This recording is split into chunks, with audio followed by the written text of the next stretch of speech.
You and the newsmakers and news breakers of today. Talk to the people who are involved in current events and headline issues. Talk radio is your invitation to a learning experience. Talk radio is Bill Jenkins.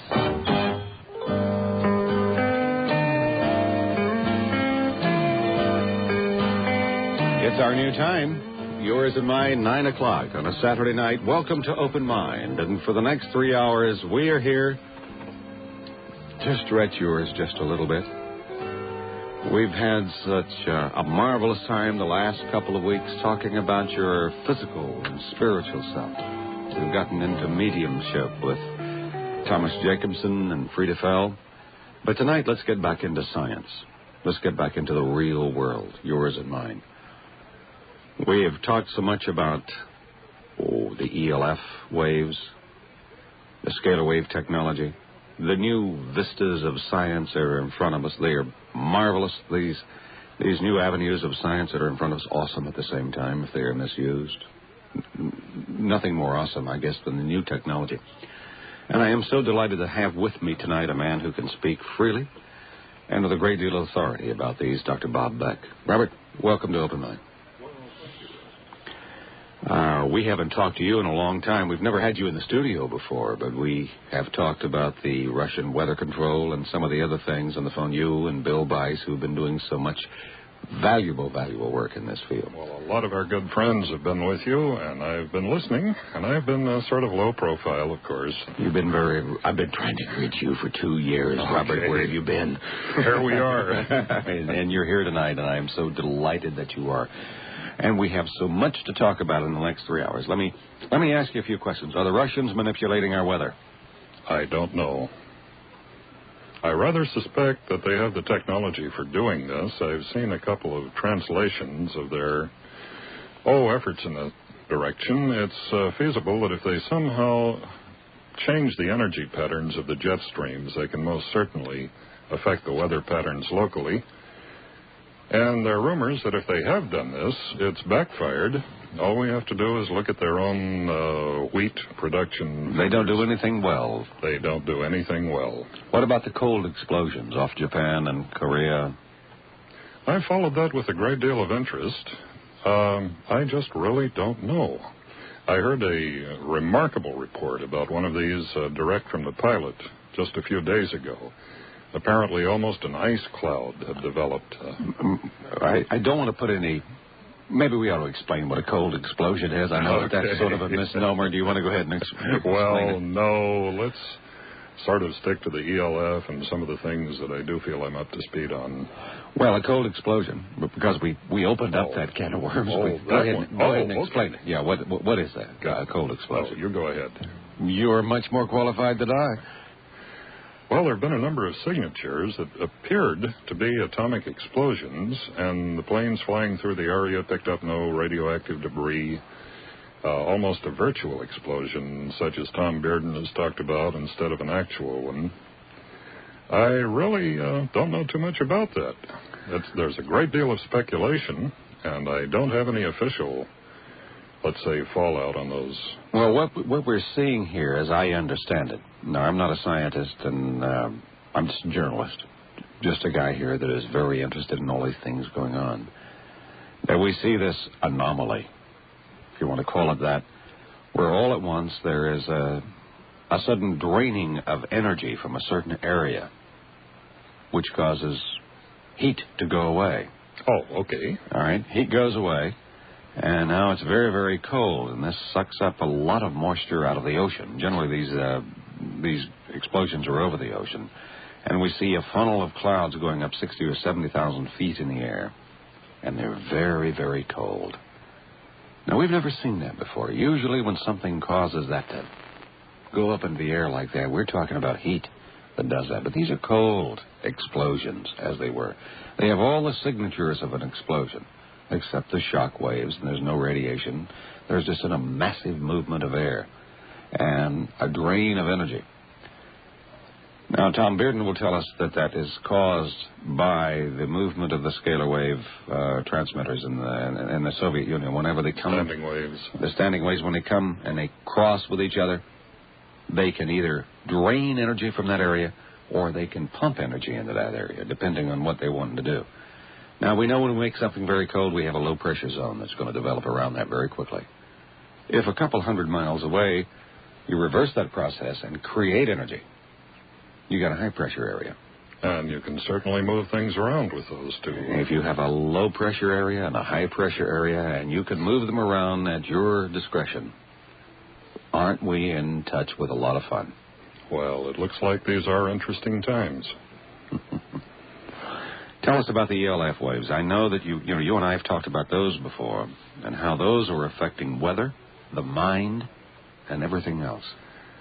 I hate to admit this, but it was a series of serendipities, rather lucky accidents. I became fascinated with consciousness enhancement with EEG biofeedback in the late 1960s, and I'd followed Dr. Joe Camilla's work, the work at the Menninger Clinic of the Greens. And at that time, I didn't want to wait for a year or two on the waiting list, for example, at Barbara Brown's facility at VA Sepulveda, so I developed my own EEG biofeedback equipment. Yeah, and I was the most popular kid on the block. Around 1969 or 70, people were inviting me to dinner and said, well, bring your biofeedback apparatus. So one thing led to another. We began manufacturing these. And during the course of traveling, teaching health professionals to alter their brain waves and assist their subjects, I had one foot on each banana peel. My basic, let's say, training was in the physical sciences, but I also had this intense interest in consciousness and, well, let's say the enhancement of human abilities. So when I was in an area, I would have the opportunity of measuring the brain waves of the shamans, the witch doctors, the healers, the hexenmeisters. We found a very unusual thing, that most of their brain waves would seem to center at about 7.8 hertz when they were in their operating state. These were the real ones, the dowsers, the people who had a track record of absolutely delivering what they thought they were doing. And I later found that that was the principal node of the Schumann resonances. These were the electromagnetic pulsations that exist in the Earth ionosphere cavity. The Earth itself has sort of a magnetic signature. It's called the Earth's brainwave. And this brought up the question that if some of these people with remarkable talents were showing the same signature, which was right on the alpha-theta border, could it be that somehow they were tuning in to this ELF, or extreme low-frequency magnetic pulsation? Maybe this was the master drummer. Perhaps these people were marching to the sound of the same drummer, and we could find it in nature. In about 1962, an absolutely fascinating study was done at the University of Rhode Island with Drs. Polk and Fitchen, who were incidentally funded by the government, the Defense Nuclear Agency, actually, to see if they could measure this predicted pulse. When they built the apparatus, began seeing the signature, the most amazing thing developed. They could not tell the trace from a human brainwave. And this was published in the 1960s in the National Bureau of Standards Division of Radio Propagation Journal. So this raised the interesting question. We wonder if these people who had remarkable talents were somehow tuning to this same signal in the atmosphere. Maybe this was the drummer. So I proceeded to develop, because I couldn't afford to buy one at that time, extremely sensitive ELF magnetometers. So we went back, made brainwave studies. On one track of the recording, we would have the brainwave of the magic person, whatever his discipline might be. On the other, the actual ELF signature. And strangely enough, a number of these people were locked in synchronization with this little signal that was down in the millionths of a Gauss. Gauss is a measurement of magnetic intensity.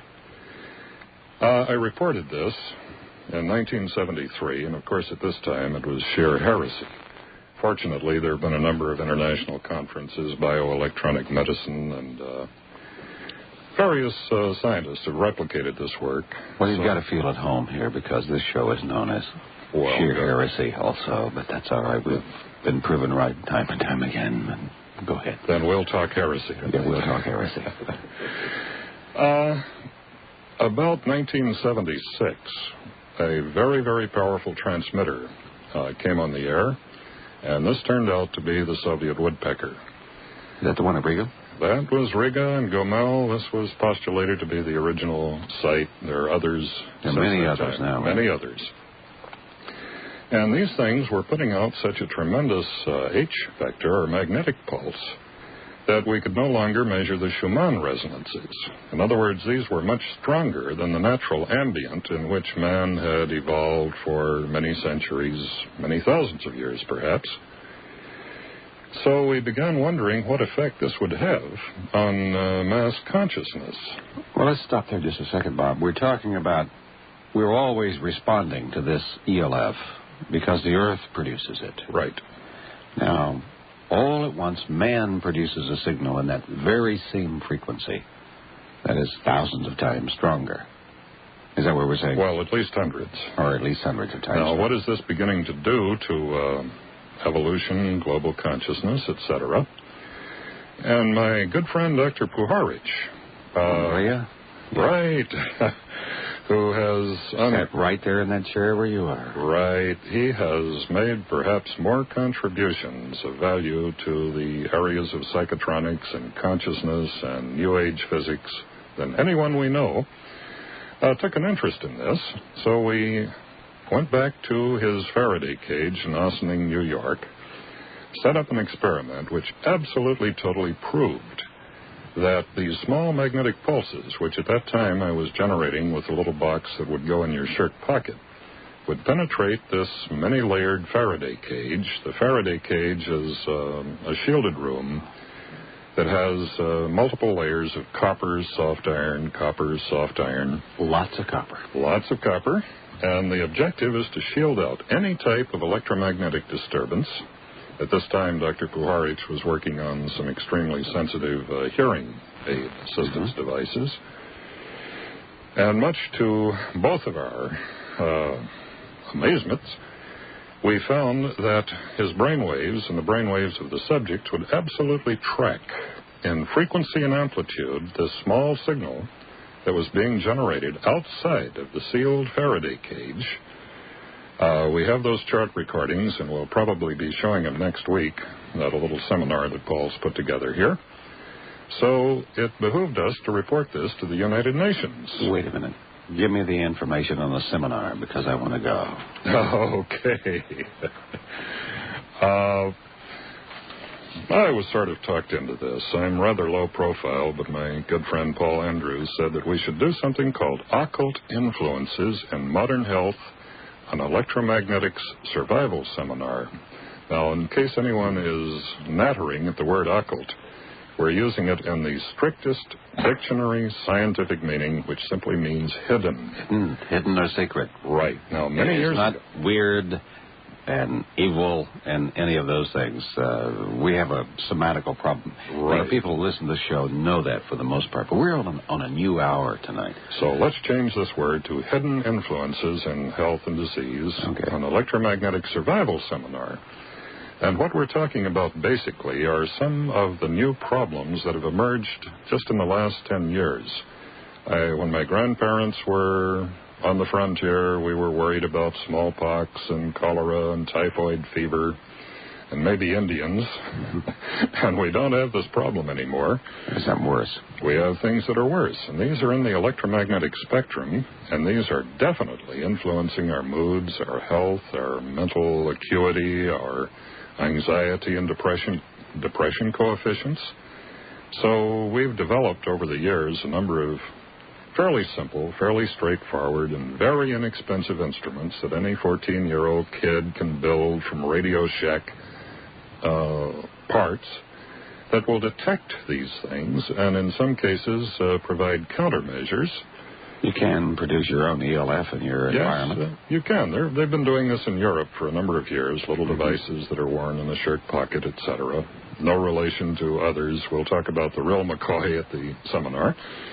So what we thought we would do, and because more and more people are genuinely concerned, is to put together a day in which we'll have a lot of dialogue, give out a whole lot of information, show a lot of slides, give people reprints of some of the articles that we feel are basically the survival tools of the future. And it will be held at the Los Angeles Airport Marriott Hotel. That will be Saturday, October the 13th from 10 a.m. to 5 p.m. And there's a telephone number where you might call to get more information. And that's area code 213-393-9405. Now, we hope too many people don't show up because we're going to measure brainwaves of some of them and demonstrate to volunteers only that we can alter those brainwaves from a distance with little blue boxes, little black boxes. We're going to demonstrate how you can find some of these hidden influences to which we're all amenable. And we should have a darn good time by opening up this dialogue on some of the New Age occult influences. But this... No, hidden. Hidden, all right. Hidden. Better word. But getting back to the track, we took the brainwave chart recordings that we'd made in Dr. Puharich's Faraday cage in Ossining. This is before he was firebombed. That facility, of course, was burned down, and the cage was destroyed, and Puharich felt it was some government agents that thought he was making too much noise in these no-no areas. Well, he was making a lot of noise. He was and is. Bless his heart. Wouldn't think that our government would do anything like that. No. Or lie to us. No. Or any of those things. Or take away our freedoms, or... Go ahead. Anyway, we established to almost everyone's satisfaction that these things did exist, that they were an actuality. And strangely enough, at that time, there were only about 3 of these ELF magnetometers in the world, and 2 of them were in the back seat of my old Chevy. The other one, of course, was back at the University of Rhode Island. So we began doing some surveys of where these Soviet woodpecker standing waves, at least the magnetic vectors, were popping up. To digress a moment, I was radiological defense chief of District 17 here in Los Angeles back in the late 60s, and I sort of knew the ropes on tracking down the bad stuff. In those days, mostly what we had to worry about were the X-ray machines and the shoe stores, and the kids were getting a tremendous dosage. These were the types of things that in those days were radiological hazards. But now we had a new player on the scene. A lot of people were sensitive to these influences, hidden influences. So I was called by the University of Oregon Health Physics Department during the flap when the Soviet woodpecker materialized as a sort of a health hazard in Eugene, Corvallis. What I want you to do now, Bob, let us stop right there, because we're talking about something that I get as much mail about as anything else, and that's the Soviet woodpecker in Washington and Oregon, and what it's done to the people up there, what it's still doing to the people up there. And let's explain that in detail. But before we do, let me, in detail,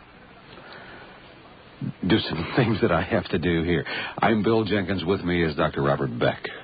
We're talking about the fringes of science, in a way, that just may... Well, you probably don't even know they exist. You haven't been with me before. This is the 9 o'clock hour. We've got a whole new group aboard. You may be frightened, but there's a lot of beauty to it, too. We'll be back in just a moment. Beck tonight, Robert Beck, who I suppose as much as anyone I know knows about the ELF signals that there's primarily are being generated in the Soviet Union. Who knows what their original intent was? Perhaps it was weather control. But we do know that their fallout has affected the northwestern part of the United States, if not the southern part of California. In fact, we can certainly detect them here, but they were certainly much up there. I'm looking at some headlines here from the Eugene Register Guard. Mystery signals discovered in the Eugene area. This is November. I'm not wearing my glasses. Here we are, 1978. Mystery signals may cause illness.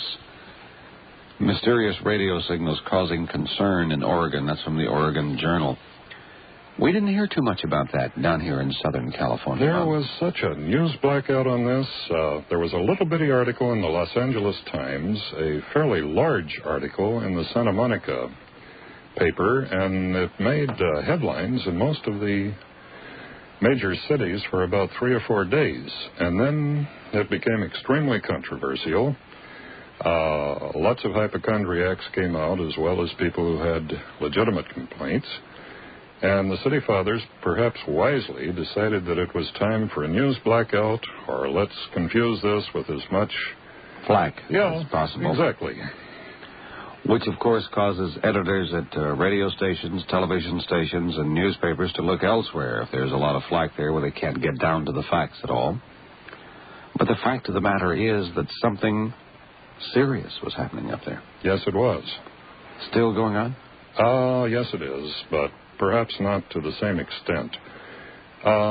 I can recall packing several suitcases with this rather exotic equipment, and the people at the health physics department of the university said, well, you'll be protected up here. And the protection consisted of some journalists that had guns under their raincoats at the stopping point.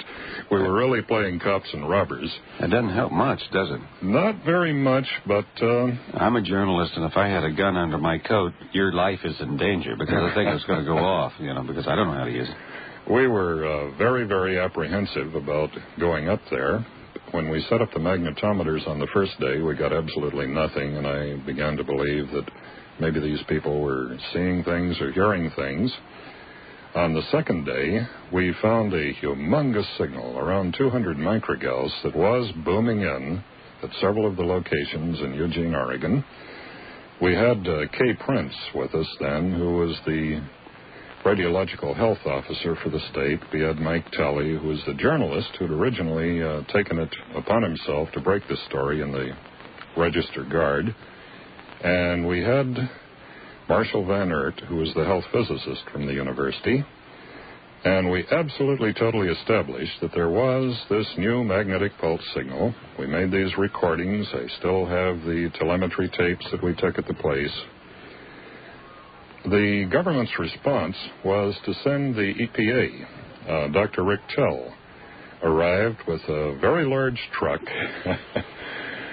I have no idea how much equipment he had in that truck. I've gotten to know Rick fairly well since this time. Did he know what to do with it? He did not know what to do with it. The receivers that they had went down to 10 kilohertz, which was all they had. Their spectrum analyzers did not go down to this low frequency. Now, of course, 1984, they have far better equipment, and I showed Rick how to build the magnetometers, which he now uses. Is he still playing around Las Vegas? He's in Las Vegas.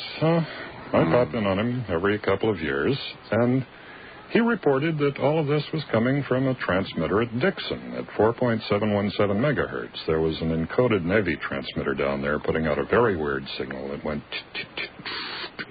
and Is that the old radio Jim Creek he was talking about? Sort of. The information was in that little burst of white noise, and they weren't too familiar with it in 1978, so... Was this the transmitter they used to use to talk to the submarines? No. This was another story. Okay. But at any rate, we were there. We got the signal. The EPA didn't get the signal, and I haven't let Rick live this down. He attended several of my briefings in Washington when the government did take an interest in these things. I did some interagency briefings. I showed them the slides, showed them the tapes, let them listen to the signals, showed them the chart recordings. Didn't make a dent, did it? Not a dent. And I've had a lot of theories about this. Number one, they knew about it and didn't want to let on because I didn't have the types of clearances that would make me privy to this. I felt like a... No Q rating for you? No, not for me. Or else they didn't want to admit it was not invented here. That's a big problem that we've had here in the United States. If it doesn't come from the USA, it doesn't happen. Right. Mm-hmm. At that time, the consensus was, and perhaps still is, that the Soviet woodpecker was a form of over-the-horizon radar, and it was being used to watch the ionization paths of the missile launchings in the Dakotas, etc. And since that time, I think we've fairly well established that there's intelligence on the signals, that they can be used for underwater communication at tremendous depths, operational depths for their nuclear submarines. We definitely have established that in some cases this can be psychoactive, can alter brain waves, and there's more and more and more agreement on this now. Finally. Finally. We've been talking about this for years, Robert. Right. We're finally seeing it, right? I've attended several of the biomedical-type conferences, and we're just delighted now to see more and more papers coming out that these signals down in the microgauss intensity range that are so invisible that there are no instruments around that will actually measure them, and that's another long story. These things are psychoactive, and this would imply that man is a biocosmic resonator. He's tremendously sensitive to all of these very, very small variations if they're within these window frequencies of the human brainwave spectra. Well, I think we should maybe kind of put it in another word. The whole human body responds to its basic environment, which is the planet Earth. And one of those responses that it has is in that range between 7 and 12 hertz. That's what the Earth responds to. And that's what we have over many thousands, millions of years have learned to respond to. We've evolved with this. We're part of it. It's part of us.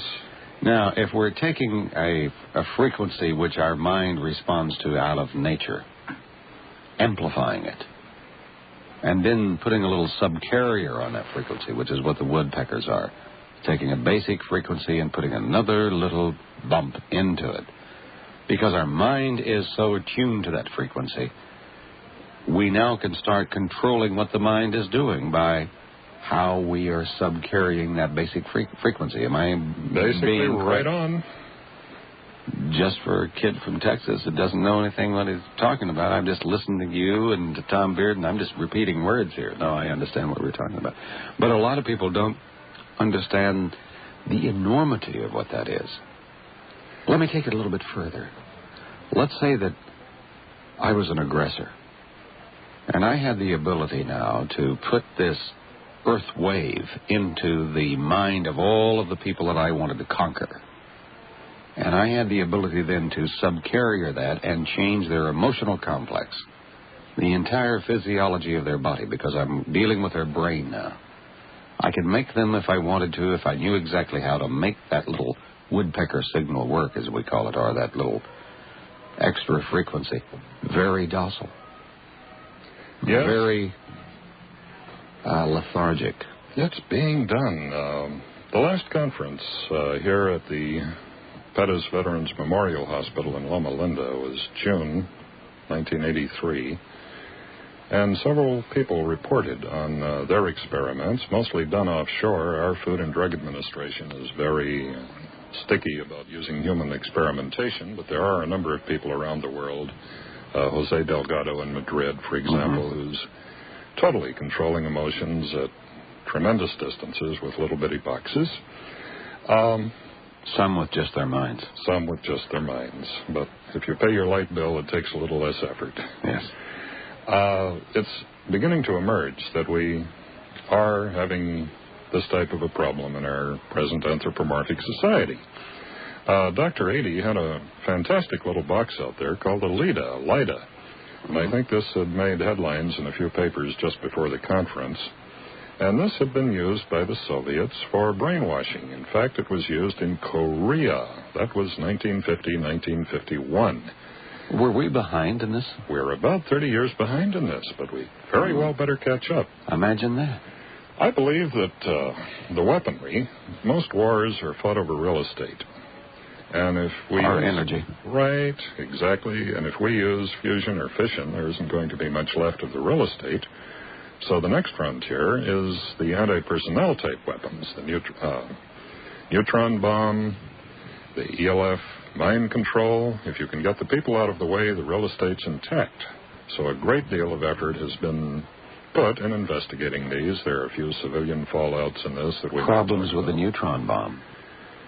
It affects plant life. Oh, then we for can't many use that. generations, and so Right. there goes the food chain. And so your real estate isn't any good if you have no food chain around it. So let's just scramble the brains, and we've met most of our objectives. Basically, that's what we're talking about in a way. The MX missile, the Tritons, those things will never be fired in the event of a full conflict. That's group suicide. There are other things to do that make those pop guns. I believe this is correct. I'm glad you agree with me. We're speaking to Dr. Bob Beck tonight. I'm Bill Jenkins. It's Open Mind. We'll be back in just a moment, and we'll open up the lines in just a moment. I want you to talk to this amazing man. Very, very... It's taken a long time to get you here, Bob, but now that we've got you for 3 hours. I'm shy. We're going to put you on the hot seat. Uh-oh. I'm Bill Jenkins. It's Open Mind. It's hour 1 of Open Mind, our new time, 9 to midnight tonight. With me tonight is Dr. Bob Beck. We're talking about the ELF signal. Let me give you some numbers so that you can get with us and talk to Bob about the ELF, about, well, most anything. Scalar wave technology. Are you ready to talk about that with this group tonight? Well, not in too much depth. I wish I understood it that well. It's a brand new thing that's happening, isn't it? Free energy. Okay. Is free energy for real? Yes and no. Yes and no. All right. Good for you there. Talk about that. A lot of those things that may be on your mind, and I know it's on the mind of those out there. All of our numbers end in talk.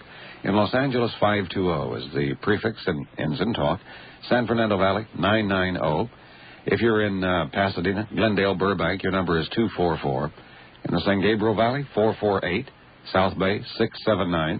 If you're down in Long Beach, San Pedro, Paramount, Downey, that area, Compton, 639. And if you're in Orange County in the 714 area code, and the 619 area code, you're 750. If you're in the 213 area code, you're 448. There are so many numbers. You know, this whole world is just filled with numbers these days. Have you noticed about that?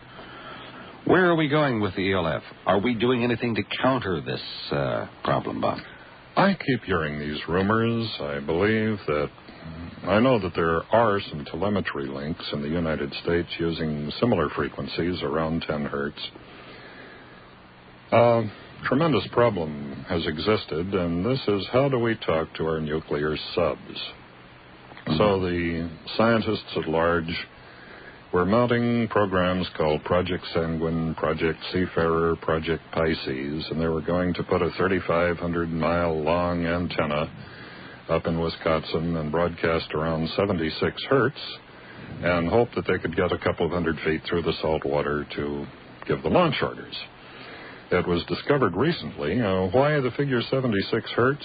We had sort of stolen it from the Soviets because that was one of the bad guys, and it had been a case of reverse intelligence worked on our own people. But fortunately, a lot of environmentalists sort of put the kibosh to this, and we're looking at more exotic ways to communicate underwater, and I do believe the Soviets are ahead of us on this problem also. But yes, it's here. We have to live with it. Smallpox is gone, but ELF is back. ELF is back. Some of the other effects of ELF, it does some strange things to the atmosphere, does it not? When you put that much energy into any type of a closed system, the ionosphere, the jet wind paths, etc., don't forget that the transmitters at Riga and Gomel were estimated to have a peak power of 40 million watts. And we only have 5,000 watts at this radio station, so that'll give you an idea. Is that why I can't get you on the road? That's it. Pay your bill. We're just a little teapot. Okay. Everybody listens to it, but we're nevertheless a teapot.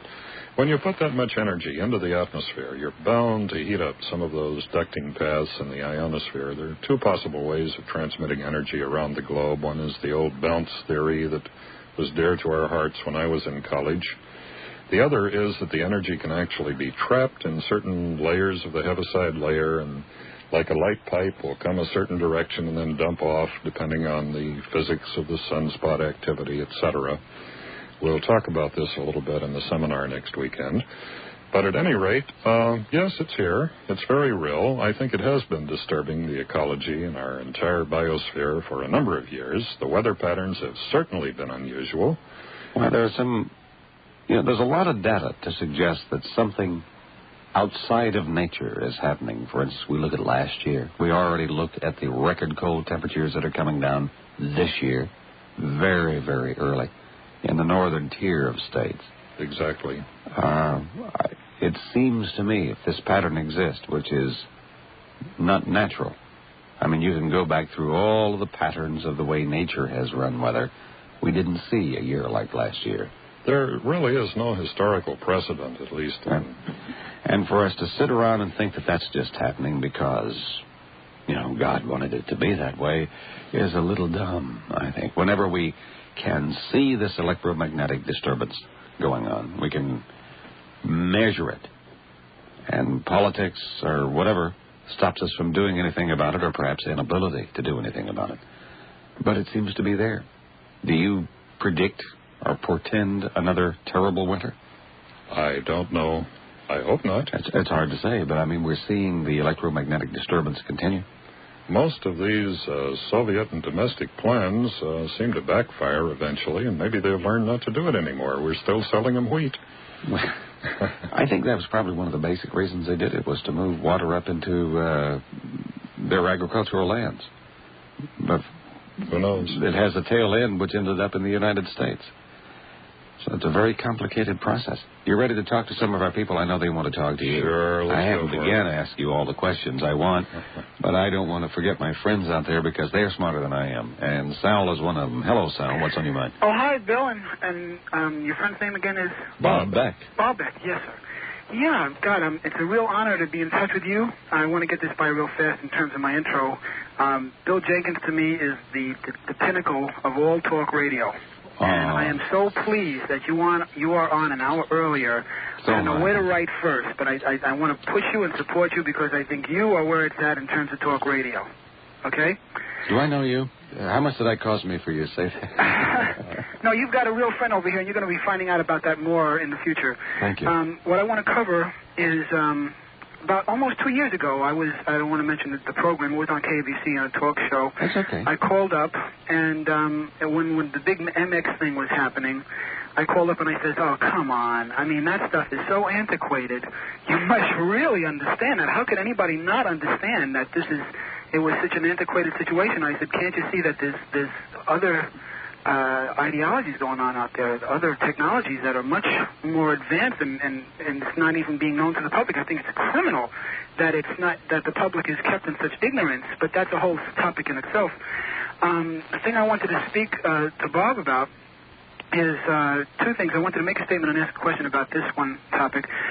The greenhouse effect and the weather control situation is something I've been really surmising for a long time, and I feel that the new information I've been getting as a result of your program is really enlightening, and it explains some feelings that I've had for a long time about it. The one book that I wanted to mention on the air was The Survival of Civilization by John D. Hamaker, Hamaker, with annotations by Donald A. Weaver, Weaver. And The Survival of Civilization is a very excellent book that goes in depth about why the carbon dioxide and the greenhouse effect and what to actually do about it. And I'm only mentioning it because of that, because he's got a solution. I've heard people complain about it and talk about it, but I haven't heard much solutions other than going to Mars and living over there or that kind of a thing. Your question for Bob then is concerning the greenhouse effect, right? The greenhouse effect and what basically... What can we do about it? He's got on that topic. Okay. And then I wanted to say one other thing after that. All right, Sal, I want you to make it quick. There are a lot of people on the line, but we'll go ahead and try to... I'm going to make a quick answer. I don't know. Okay. Boy, that'll help us out a lot. Okay. Okay, and then... Of course, I've heard Lowell Ponte's versions of this, and I've talked with a few people who are investigating it, but I just frankly don't know. I think one of the quickest things that we can do, and maybe, Bob, you will agree with me, is to stop burning fossil fuel to create our energy. Absolutely. And I think we're on the threshold of that. So we're seeing a whole new day dawn on that, although the power bases don't like it. There was a brand new patent issued to a fellow named Marks, M-A-R-K-S, in April of this year. That's a solar panel about 3 by 4 feet that should power an entire house. It's a number of little micro arrays. It's about 80% efficient. All of this technology is right on our doorstep today, and I'm looking forward to no more fossil fuels. Next week we will have John Bedini here. Well, great. Who seems to have an answer for us. It's your test out, and he has gotten it into solid state, so... I've been a visitor in his lab, and he's certainly on the right track. And we're talking about no fossil fuel here. We're talking about no fuel at all. And we're excited about what he is doing, but time will tell. To conclude, Bill? Yes. I'd like to, first of all, indicate that I had a friend of mine that I was witness to this device that was most unusual, and I'd like to talk to you about it. And he was bothered by the local government, and I couldn't understand why, but he had made this incredible breakthrough. And basically, he explained it. He said, anytime that you antiquate an existing system, you're ready to get shot. And I'd like to talk to you about this and get you a copy of the book I just mentioned, and I'd like to know how I can get in touch with you off the air. Just call me here at the radio station. I'm here from 9 to 4 every day, and totally accessible. Okay, well, I will be reaching you then. Okay. Okay, thank you very much. We'll be back to Bob Beck, you, and we're talking about science tonight. Just a shortwave receiver, and sure enough, there's a rather interesting sound coming out. What exactly is that supposed to be? This was a Navy transmitter at Dixon, California, and it was a beep, beep, beep, and a burst of white noise. And at the time of the flap, when the ELF problem developed in Eugene, Oregon, Dr. Rick Tell, who's the Western Regional Director of the Environmental Protective Agency, said, well, we think that this is the signal that's causing the problem, which, of course, it was not. That was the significance of that comment. Mm-hmm. Do you know that it's still on there? Well, I check it every year or so, and I wasn't aware it was still on. No, I heard it beep, beep, beep in the background. Yeah, you want to hear this? Yeah, could you? Put it on. That's it. You got it. And it's coming in very strong. It's at plus 30 decibels. Oh, on sideband, it sounds like this. You got it. You've got it. And it's right at 4717, so it's whatever it was, it's still there. Megahertz. Yes, exactly. Well, hey, thank you very much for that. I feel like I'm listening to an old friend. They're still out there. By the way, this was not the cause of the problem back in Oregon. And that music means that we have got to go, take a break for news, but we'll be right back with Dr. Beck after the news. Awesome, but in itself beautiful whenever you apply it in the right way. As is the way science has always been. It can be beautiful or it can be awesome, right, Bob? Right on. And we're open to talk to you. We have Paul on the line, I think. Right now, is that Paul? Yeah. Paul, you there? Hello, yes. Yeah. Hi, Bill. I'd like to ask Bob a question. Hi, a friend Paul. of mine takes the McKeever investment letter, and he said that about a year ago or so, they mentioned some of the things about the weather control, and that President Carter sold the Russians a ELF generator or something of sort, one of the largest ones available. Or I don't have the details on it, unfortunately, and I was wondering if you knew anything about it. I hadn't heard that before. I don't know why the Russians would be wanting to buy one from Jimmy Carter, being that they have them over there in the first place. I doubt if Jimmy ever heard of it. Yeah, that's what I was thinking. I'm going to try and get a copy of that, and maybe I can attend your lecture and show it to you or something. A strange thing happened after I published some of this in 1977. When I saw the reprints of what I had written in a number of these little bulletins and newsletters, I could hardly recognize the original at all. It's amazing, isn't it? Typical press distortion. Well, that's not press there. Or newsletter, I'm sorry. Yeah. Well, just anybody, I think, takes a body of material and they put out whatever it is that they want to put out. Okay. And it's kind of hard to, there's no way you control that. You make a statement. And if people take that statement out of context, take a first sentence, last sentence, middle sentence, or whatever it is. I wish I had the copy of it here so I could, verify it more myself, or at least say what specifically it did say. But I just wanted to check on that. However, I would suspect. Paul, if you're coming to the little get-together we're having next weekend, I wish you'd bring that along if you can find it. It should certainly make some interesting commentary. Go over where the get-together is going to be, would you? Okay, I'm actually a little embarrassed to do this, but my friend Paul Andrews has put together a thing because we both feel that it's very significant. It will be Hidden Influences in Modern Health and Disease, an electromagnetic survival seminar. what we plan on doing is demonstrating a lot of these instruments that we used in the investigation and passing away perfectly free the circuit diagrams of this stuff so that attendees who are not electronically impaired can build their own goodies and go out and find out where the hot spots are. And this is going to be at the Los Angeles Airport Marriott Hotel on Saturday, October the 13th from 10 a.m. to 5 p.m. And if you need information, and we will need reservations, call at area code 213-393-9405. Once more, that's 393-9405. And during this day, there will be a lot of slides, a lot of graphs. We might wire up some people and show them their brainwaves on the scope and what can happen to them when these little boxes go on and off. We'll give you enough information to build your own stuff and go out there and do your own thing. We feel that that's the backbone of scientific method. That's where it happens. The genius is among the people. If we can't replicate these things, we might believe they no longer exist. So if you're interested in this, call 393-9405, and the folks will give you more details on it. But we should be seeing a whole lot of interesting things there. Does that help you, Paul? Yeah, that covers it, and I'll be there. All right, Paul. Thank you very much. Thank you. For the information. It doesn't sound quite right, but who knows? You know, stranger things have happened, I suppose. We have Mamie on the line. Hello? Hello, Mamie.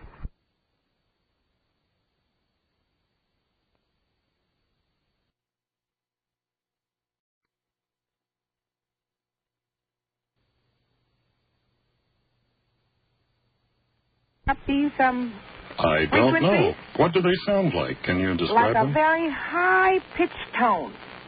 Oh, that could be any number of things. Ringing in the ear, tinnitus, lack of certain vitamins, or it could be something that you're actually experiencing. An amazing thing is that a very, very few people have been established as being sensitive to these electromagnetic influences.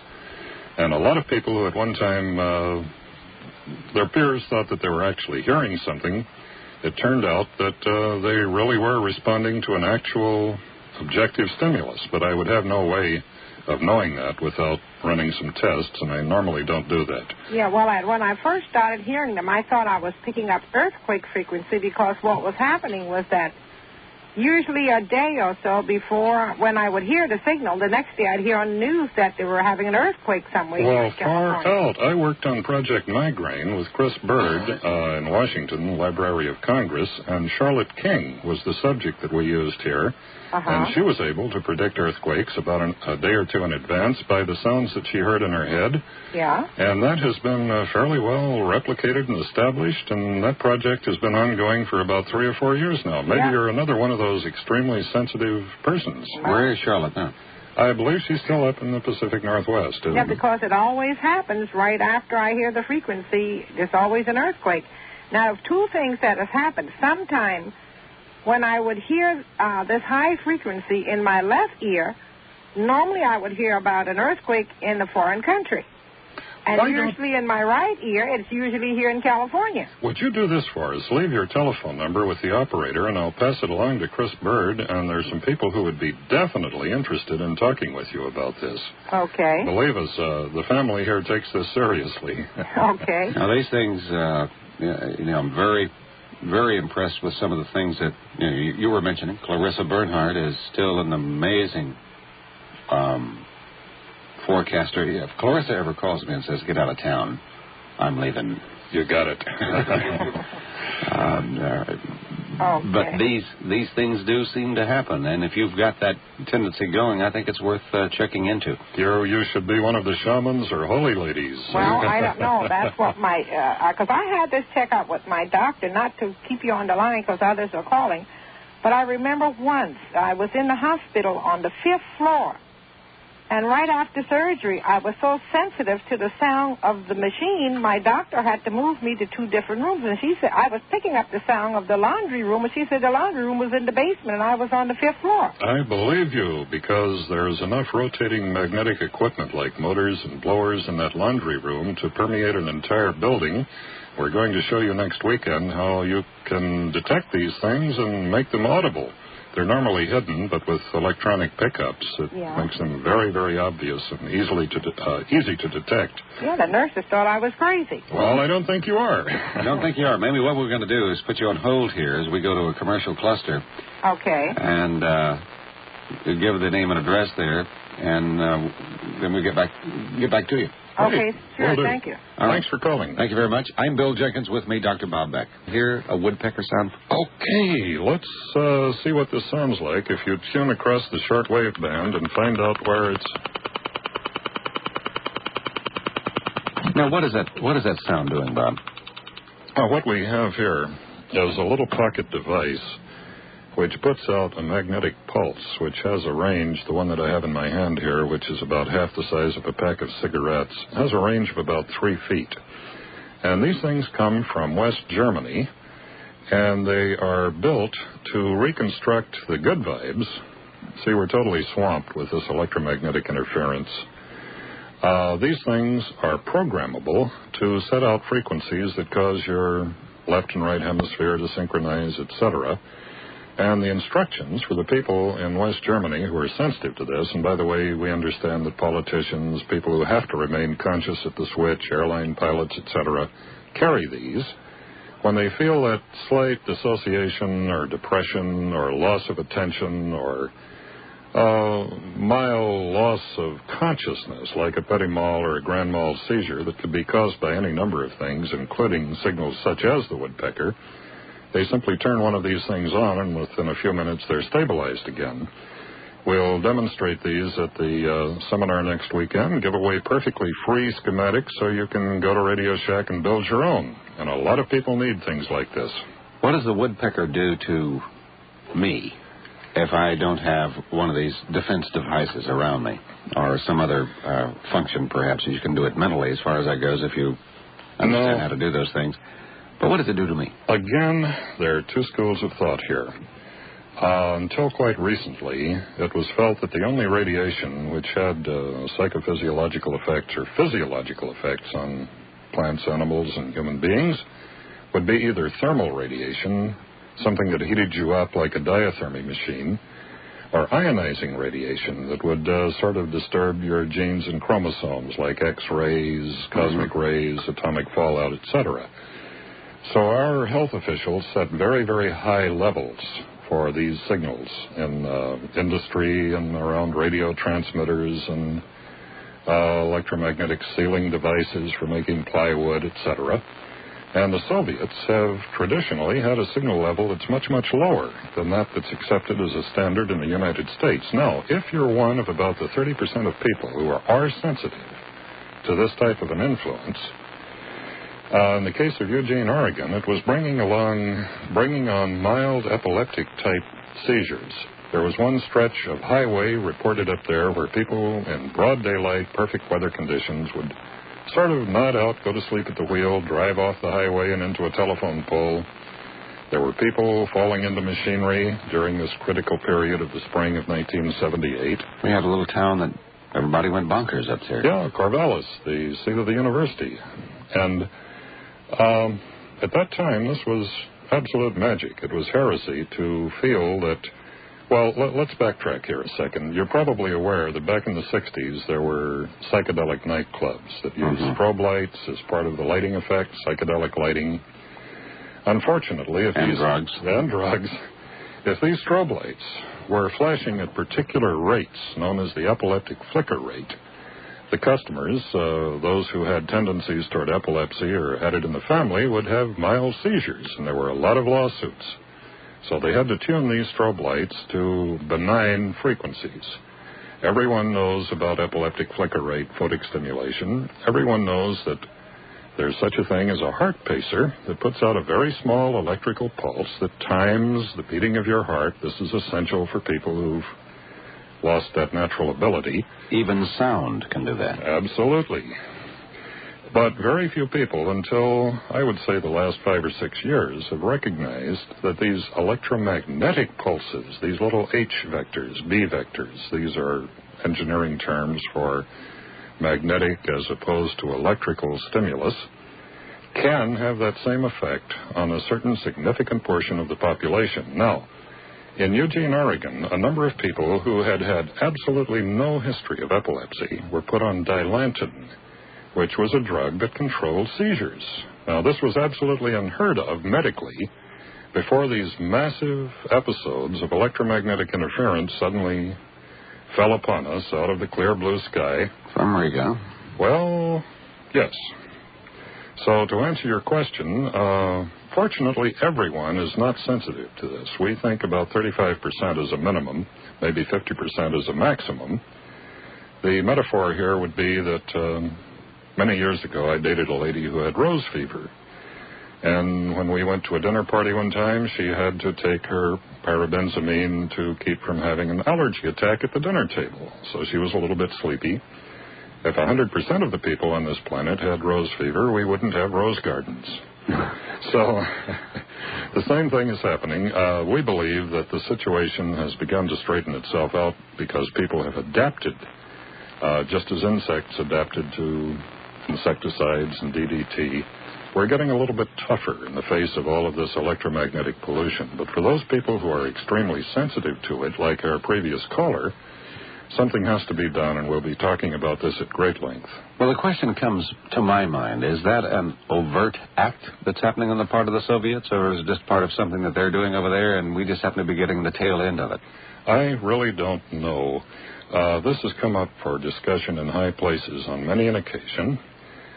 Here, there are about three schools of thought. Number one, since the pulse repetition rate of the Soviet woodpecker is exactly 10 hertz, and since 10 hertz is a benign frequency, most of the problems in Eugene were caused by the heterodynes of this with power line frequencies, other rotating equipment. Should they drop that to just below 7 hertz, it would pick up a vast segment of the population and probably cause tremendous damage. Well, the 7.85 are really right down. Well, 7.83 is the good guy. About 6.67 is the bad guy. It causes nausea, dissociation, mild lapse of consciousness, extreme anxiety, depression.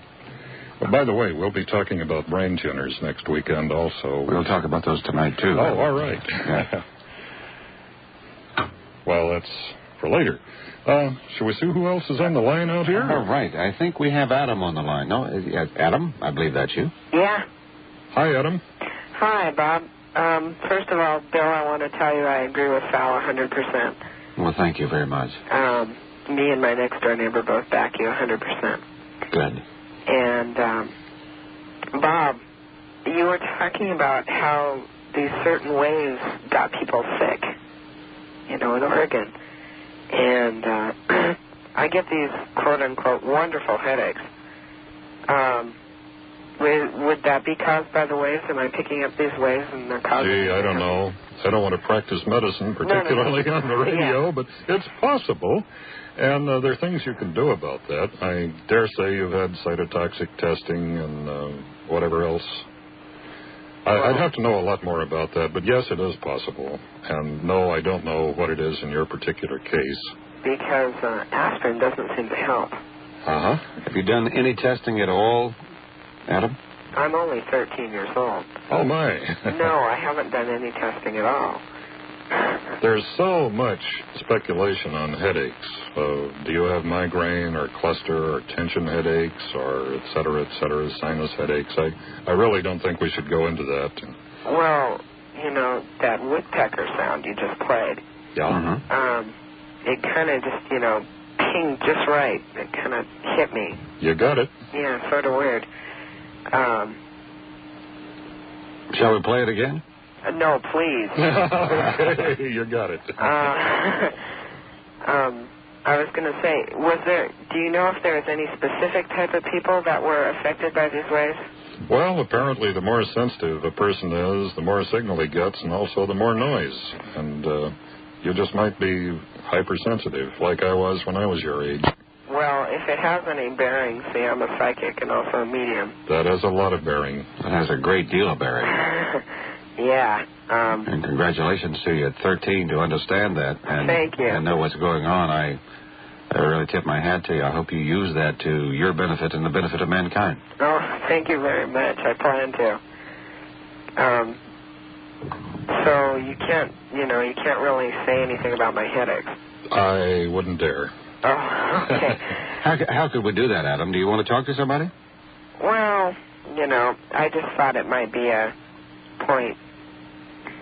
What are some pointers he can look for here, perhaps, Bob? Are they periodic? Do they tend to cluster around 4 in the morning, or is it in the afternoon, or are you in bright light, or are you inside, or have you just eaten dinner and had milk with your diet, which causes a lot of vasoconstriction? There's so many variables here. Well, I happen to have one right now. Okay. That's because you're listening to this show. It's usually, though, during the day, usually sometime in the morning, about 8 o'clock or so. That's a pretty consistent common denominator, an 8 o'clock attack, as it were? Yeah, while I'm walking to school. Maybe you don't want to go to school. Right. Well, it's usually then, and it's usually kind of like I wake up in the middle of the night, and sometimes I can't sleep. But the middle of the night, is that midnight or is that 3? Well, yeah, 3 or... 3 o'clock is an unusual time for... a lot of people get up at 3 o'clock, and they're awakened for a lot of reasons. There's a lot of reasons for that. This was one of the problems that was almost pandemic at the onset of the woodpecker. People would wake up around 3 or 3:30 in the morning, could not get back to sleep, but as soon as the sun came up, they could sleep till noon with absolutely no problem. Okay, now that could be electromagnetic perturbance there. Because I'd wake up with these marvelous headaches, and I just, I'd take aspirin, and I'd just kind of wait for it to work, and it wouldn't work. I'd still have these headaches, and I'd end up staying up reading a book or something. You have to learn how to get yourself into the alpha state. That'll help you solve that problem. Do you know how to do that? No, not particularly. I've read, I don't know if you know of it. You probably do, but I've read Seth Speaks. Oh, yes. Ian Roberts. Mm-hmm. Yeah, I read that whole book. Tell me what I want you to do, Adam. Next week, I'll be here Monday through Wednesday. I get here about 9 o'clock, and you can just call the station, and I'll get you through to me. 9 in the morning or 9 at night? 9 to about 4:30 in the afternoon, depending on whatever's going on around here. I see. And I'd like to talk to you a little bit, and I'll give you a few exercises that'll let you get yourself into the alpha state. Okay. And then there are some other things you can do if that doesn't work. All right. Okay? Thank you very much. All right, Adam. Bye-bye. And best of luck on those headaches. Those things can be very, very terrible. Oh, tell me about it. That 3 o'clock waking, there are a lot of reasons for that may not be necessarily electromagnetic. It's kind of a mystic time. That opens a whole Pandora's box. We were into that a little bit last week, and certainly we get into that a lot. And we're going to get back into what Mr. Dr. Robert Beck has for you in just a moment. I'm Bill Jenkins. It's Dr. Robert Beck. We're talking about ELF. We'll talk about free energy. We'll talk about whatever happens to be on your mind. What about free energy, Robert? Well, I think it's right around the corner. I've felt that for a number of years now, but the things I'm seeing today are a lot more promising than the ones 10, 15, 20 years ago. Well, we just happen to have a young man who has really got his feet wet into free energy on the line. Hello, John. John Bedini is with us. John, hello. Hello, Tom, and hello, Bob. How are you? Hi there, buddy. How are you both? How's your free energy device working? Well, I sit out here in a cold garage because it's the most silent place in the world. But let me just bring some good tidings, as I may say, to the people out there in the radio audience, that we are basically on the verge right now of producing solid-state units in small form, which can do anywhere between 500 and 2,000 watts. Oh, beautiful, John. Beautiful. Let's put that into something I can understand, John. Okay. We've got 2,000 watts. You say 2,000 watts? Yeah, anywhere between 500 and 2,000 watts without any depletion on one battery. How many watts do I use in my house? You've been over there. I think, Bill, you're up around 8 to 10 kilowatts. Work harder, John. Your device is not going to help, John. Of course. No, it's a matter of the size of the unit. Is very important. I also want to make a very strict point out there to the people who want to deal with free energy, that this type of energy, number one, is negative type.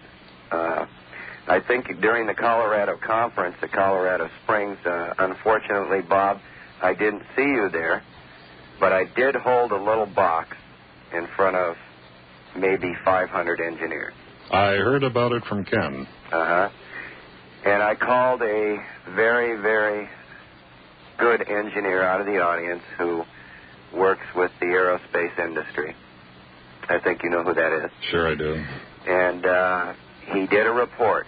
Now, if it wouldn't have been for a clip lead burning off his circuitry, his batteries were already past 20 hours, driving 115-volt light bulbs and running motors and running quartz beam lights, which probably is a hard thing to do. Yes.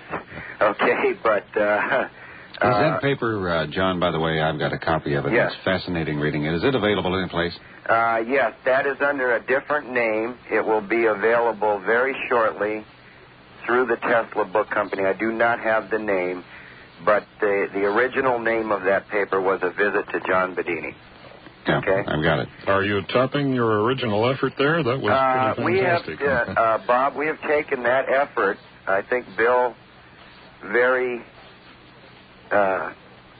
nicely said at the beginning of the program that there were people involved who came out and saw a new type of generator and who saw that something like 40 watts was being put in and something like 82 was being delivered Right, I out. think you told me about this. Yes. Of course, it's been very painstaking. I must say to the people out there and to you too, Bob and Bill, that it's been very painstaking in the effort to make this available. Okay? Well, you've done a beautiful job. To the people, and I just want everybody to know out there that, the cooperation on my part will be 100% towards this to them all. Well, you certainly made a beautiful impression on the Atlanta conference, and we got nothing but good news about you from Colorado, so keep it up. Well, you too, Bob. I also did want to bring up one point for the audience out there, that Dr. Beck here has made great contribution in understanding exactly where this free energy may occur, okay? We are dealing with something here that is very peculiar. It's a very cold energy. It will suck your body heat out. It will... we have demonstrated putting 500 to 600 watts on a transformer with this type of energy through special inverter-type circuits, which are solid state, and the resistors get very cold instead of very hot. Good grief, we're almost into the scalar domain. Oh, yes. The one claim that I made, I will be talking more about that on the program next week, is that there is no plus and there is no minus in this dimension.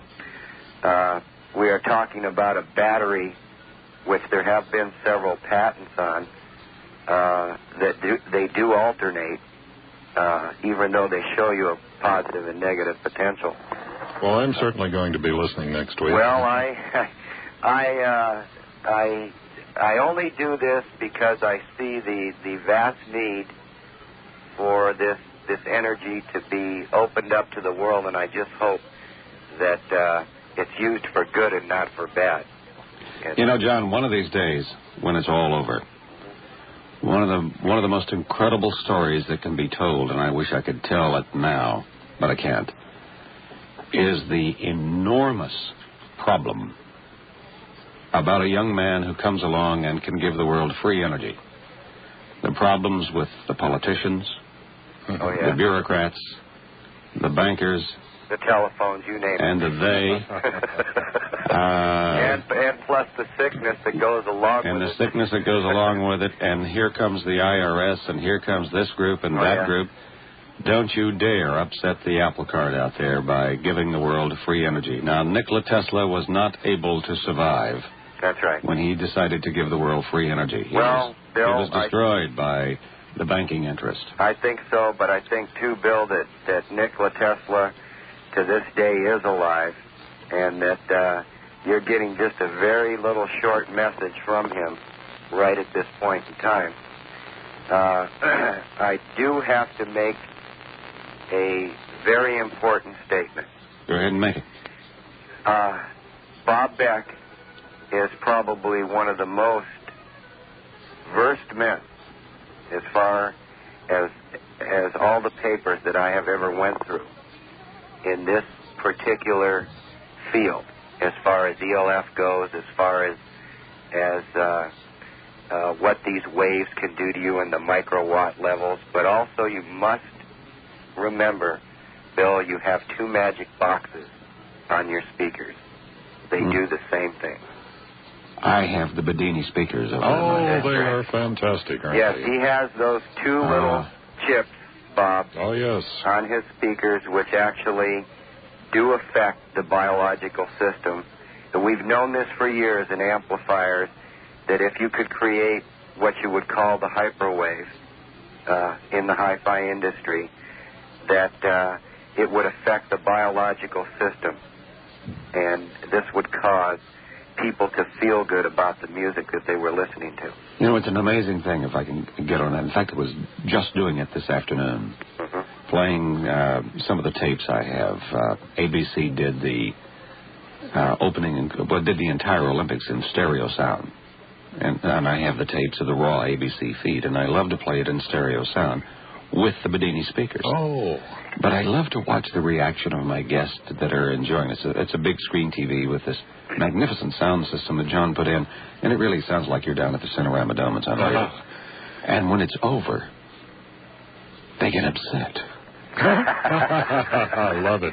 Or whether we're playing Raiders from the Lost Ark or whatever it is, the same thing happens because something happens to you whenever you're enjoying this moment. And it's more than just the sound, and it's more than just the visuals that you're seeing. Psychoacoustics and scalar waves and all that good stuff. Maybe we'd better talk about that. You're just being penetrated there. That's yeah.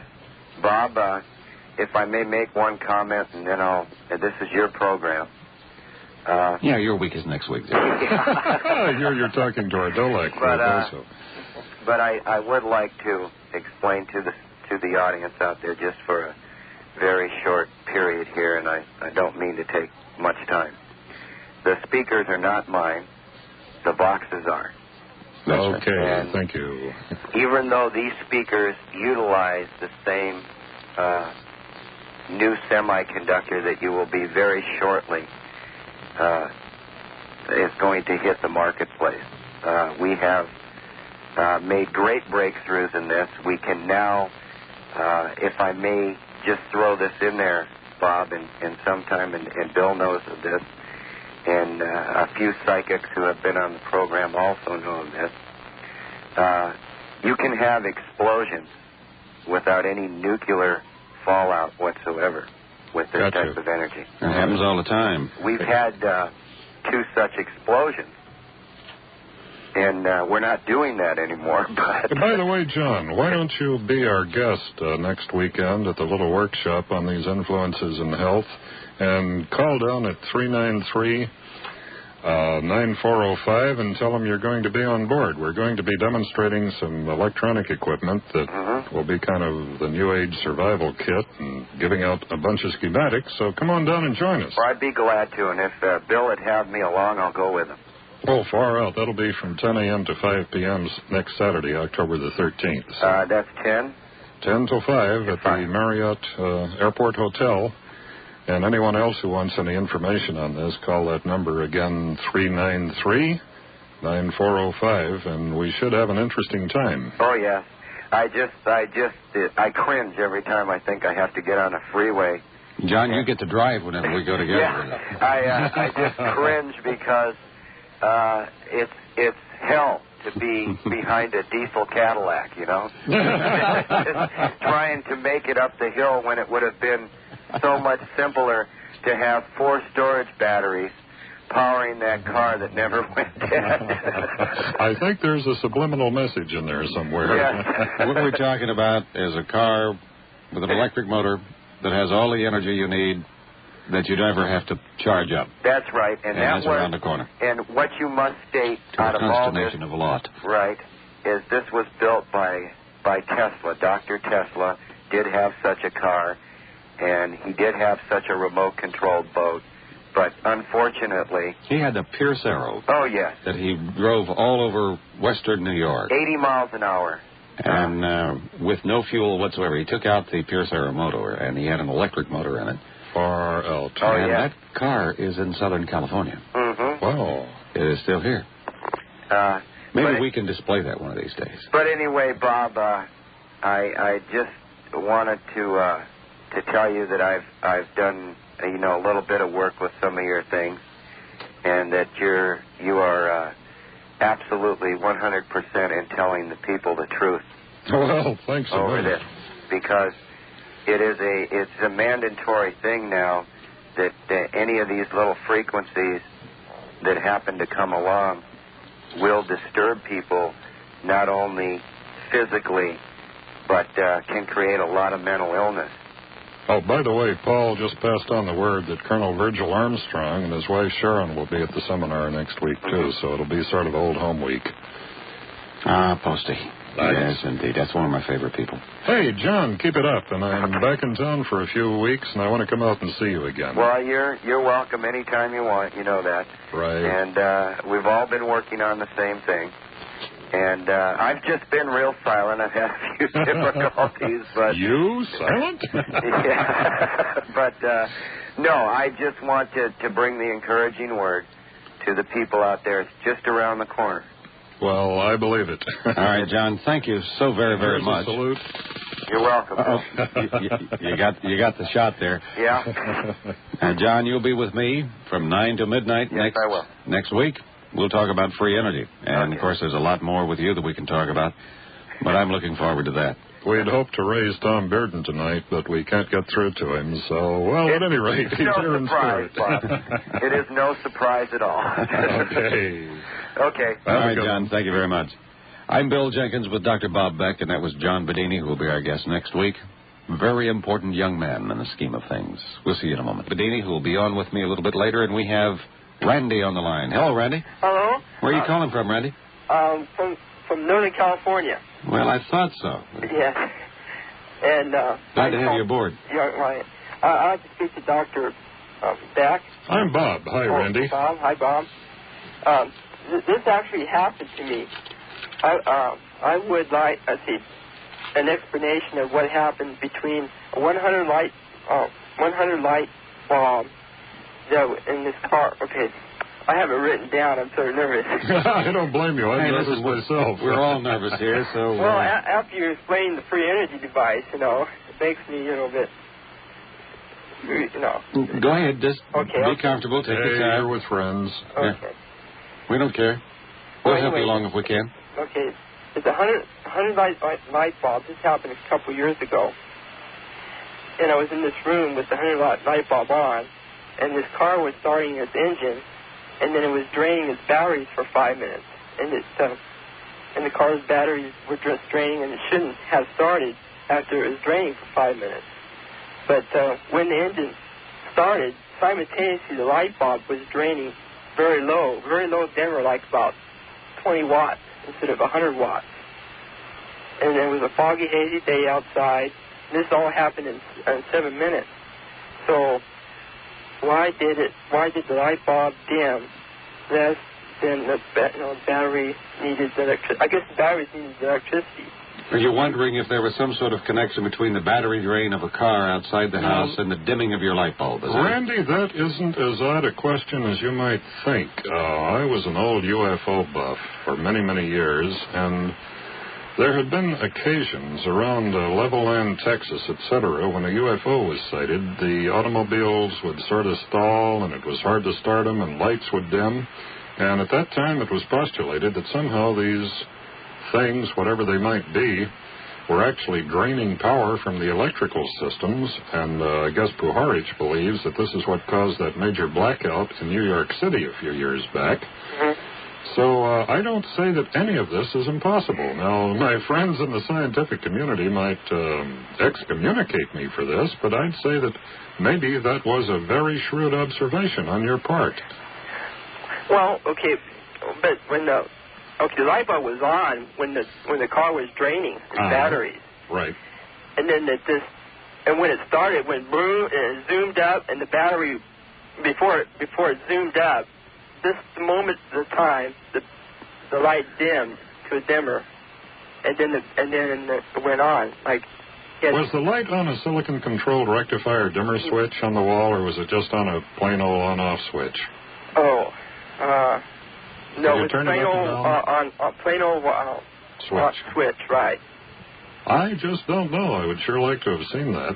I wonder if anyone else in the neighborhood reported dimming lights. And I didn't. I only noticed it for myself. Right. It appeared that he stepped on the accelerator all the way down to the floor and then started it up. But I said to myself repeatedly, this car will not start because it drained all its batteries.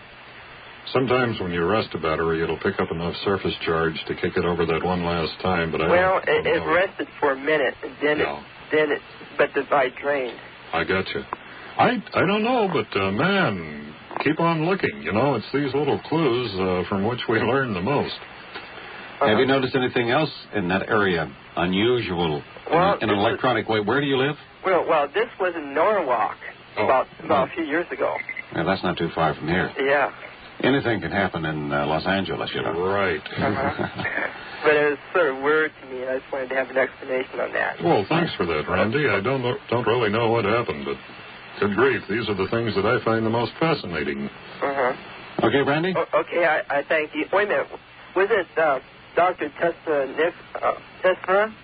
Tesla, right. The lines, 100 miles away.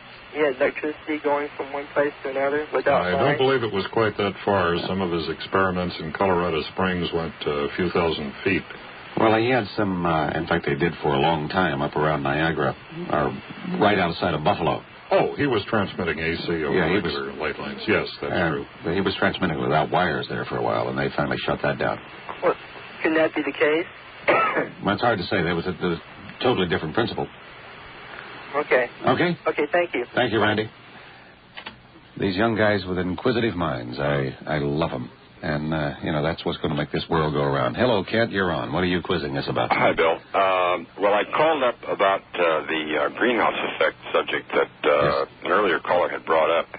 And I've heard you talk about it, some time ago, and I've heard, read stories and reports of it, the theory, and I've heard, Lowell Pondy, he's an advocate of that theory. Lowell Pondy, he's a friend of mine. Well, I tell you what, it's very interesting, because Lowell and I have gone around and round with that on this show, but it's very interesting to notice that the latest flight of the space shuttle has put up a $40 million satellite to explore the greenhouse effect. Yes, I'm going to be looking forward to that, because I heard So finally the government is understanding that there is a greenhouse effect, yes? Well, that there's a possibility of it, and there's something happening as a result of the fossil fuel emissions. But I heard a news report on a local news station 2 weeks ago that indicates that brought up evidence that there's been a fallacy in the basic hypothesis of the greenhouse effect. And a basic element of the story that's been left out by the proponents of that theory.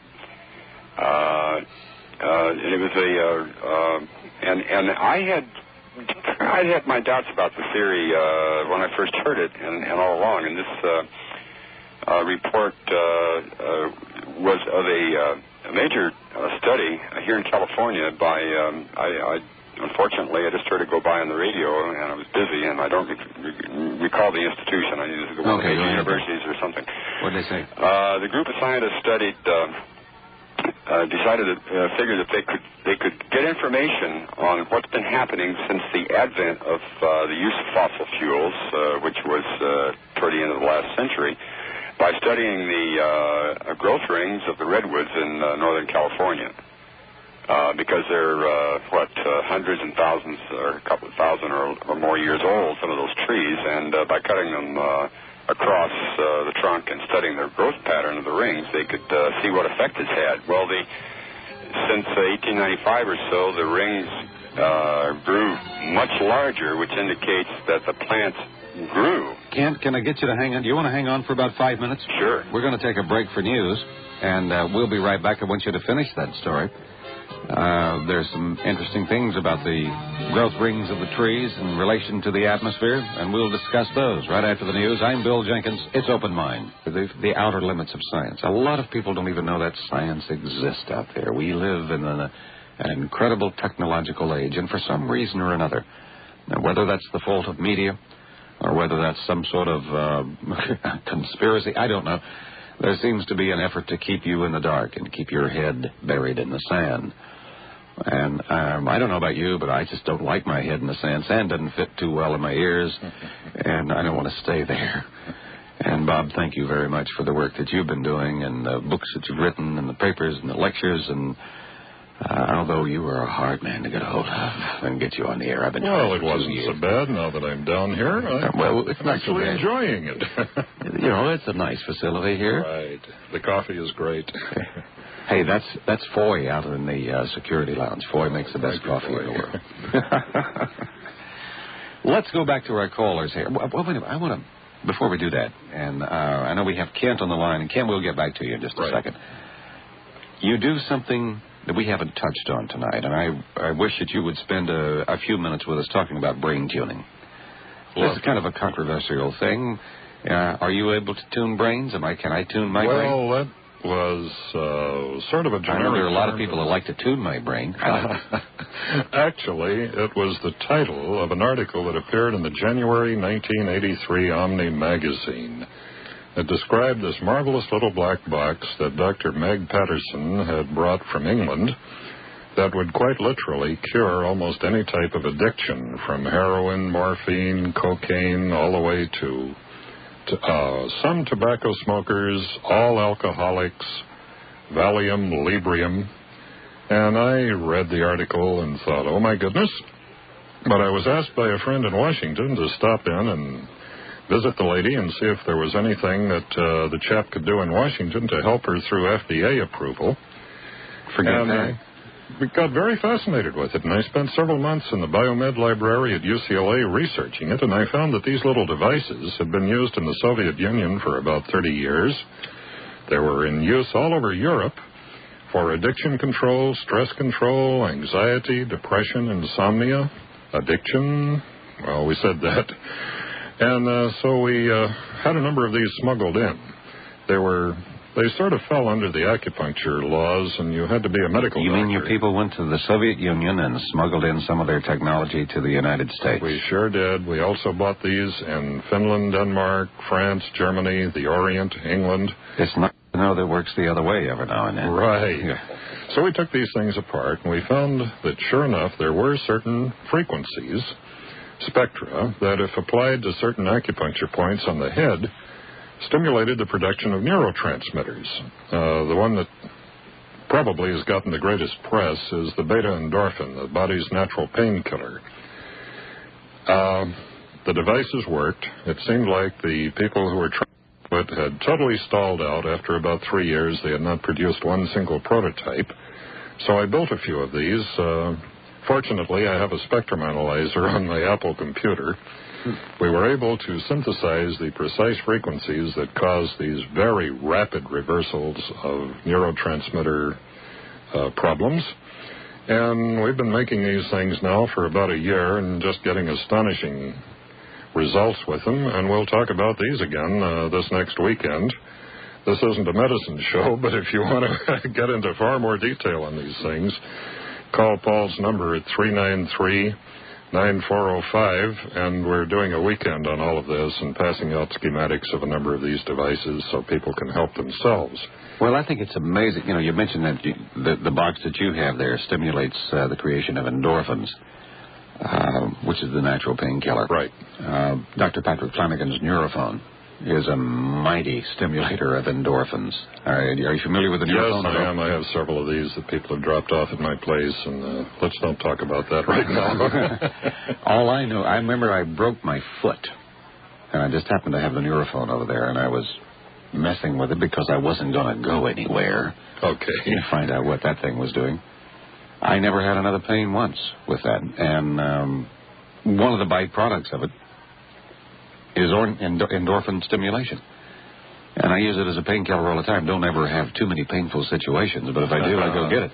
So, we're using some circuitry here that is stimulating something. Right. There are specific frequencies that stimulate, the broad spectrum of them are just the neurotransmitters that you think you need at that particular time. And tremendous amount of work has been done on this. At the Biomed Library at UCLA, we found about 300 references in the open literature. And I was amazed that these were not available in every drugstore. But the answer soon became apparent. The traffic in addictive Valium and Librium alone is $13.6 billion. Traffic in alcohol, tobacco is up in the 30 billion. The establishment does not like us talking about using a Hertzian wave to create endorphins, which stops pain. No, because a 98-cent transistor radio battery will last for a couple of months and cure 100 people, and instead of going to the doctor and buying pills, which is where the profit is, we just shouldn't know about the clean way to do this without side effects. I don't know about you, but I really don't like putting those kind of chemicals in my body if I can resist the urge.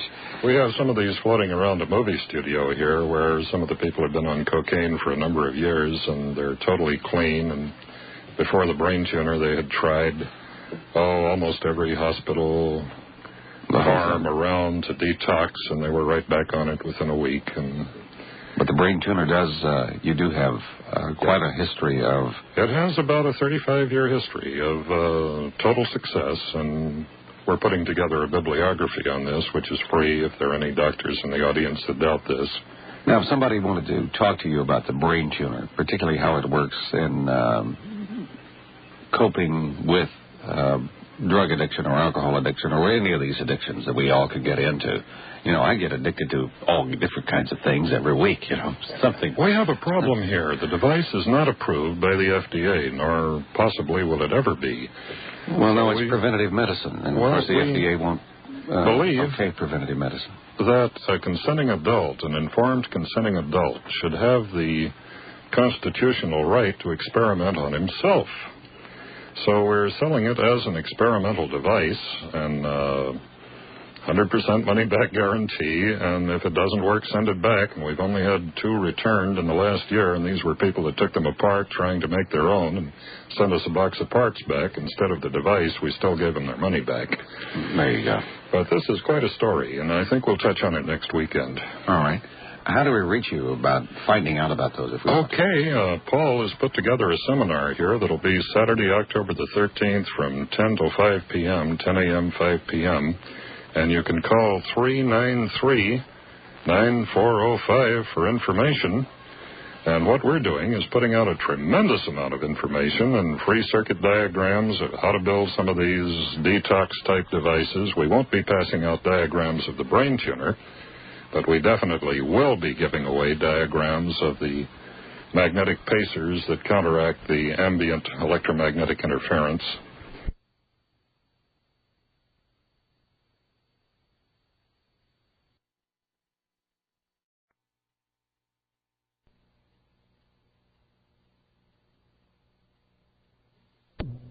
But these are some of the fascinating things it's not really New Age science. They've been around since the turn of the century, and we're just been suppressed. We're just now beginning to find out about those things. That's all it is.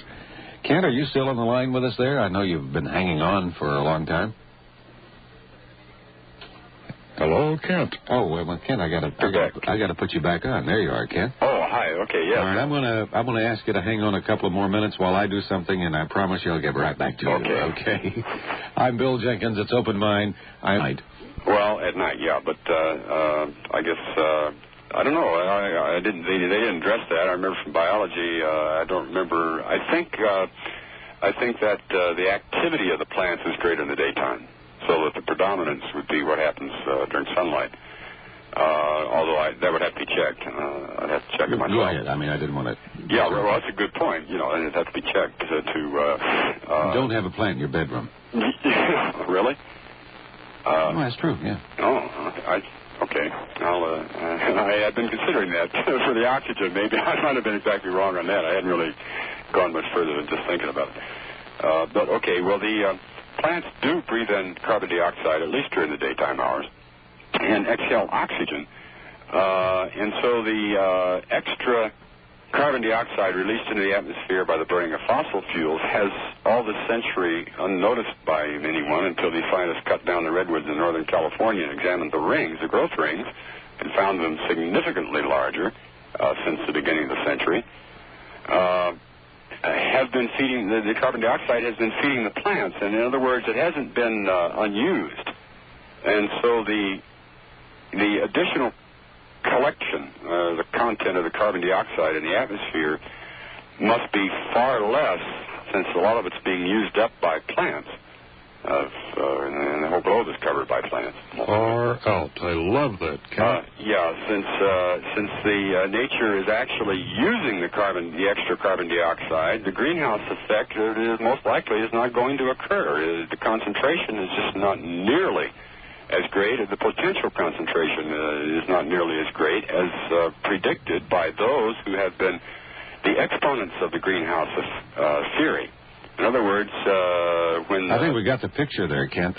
There's one thing that needs to be layered over that information, and that is that the good old planet Earth has been in a geological heat wave here for the last 80 years, and we're beginning to pull off of that heat wave. I heard that. And, of course, the heat wave is very good for the growth of plants.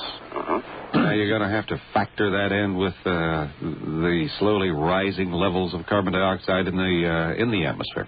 Kent, I have one for you. Remember a few years ago when there was a tremendous concern over the depletion of the ozone layer because of fluorocarbons, yes, spray cans? It turned out that what we have now is a reverse effect. The ozone layer is in better shape than ever. And one of the theories was that the tremendous amount of electrical energy that had been pumped in by some of the Soviet over-the-horizon radars had stimulated the O3, and we now have a better ozone layer than we did previously. You mean they've done us a favor? It seems like that was another one of those accidents. They'll be embarrassed. We seem to be in. It's these little unknowns in the equation that will fool you every time. And do you remember the politicians didn't want us to build the supersonic jets because of the great damage it would bring to the ozone layer? Oh, yeah, I wouldn't. And so they wouldn't let us build them, and we couldn't fly them. By the way, did you know that we couldn't fly the supersonic jets over the United States because of all the sonic booms?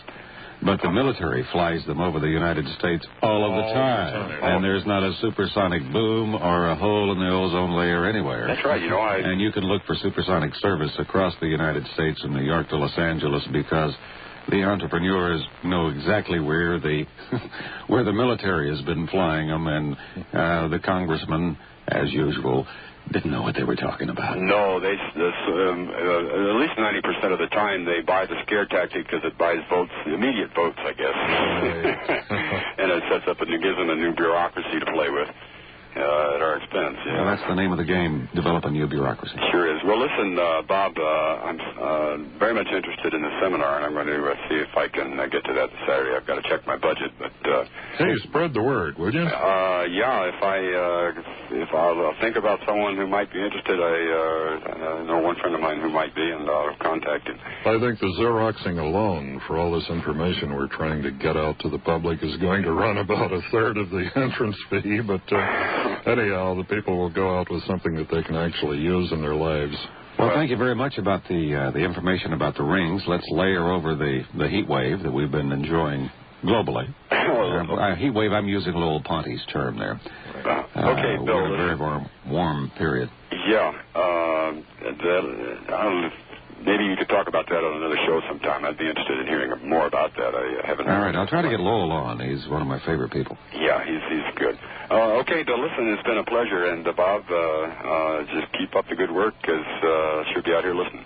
Thank you, Ken. You bet. Bye-bye. Thank you very much. We'll be back to Dr. Bob Beck in just a moment. Open mind and welcome aboard.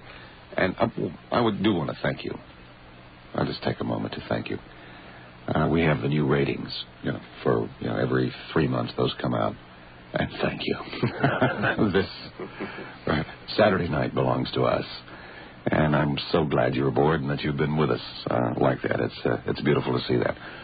We have Jack on the line. Jack, hello. Hi there, Bill. Mm-hmm. Malibu Jack here. Hello, Malibu Jack.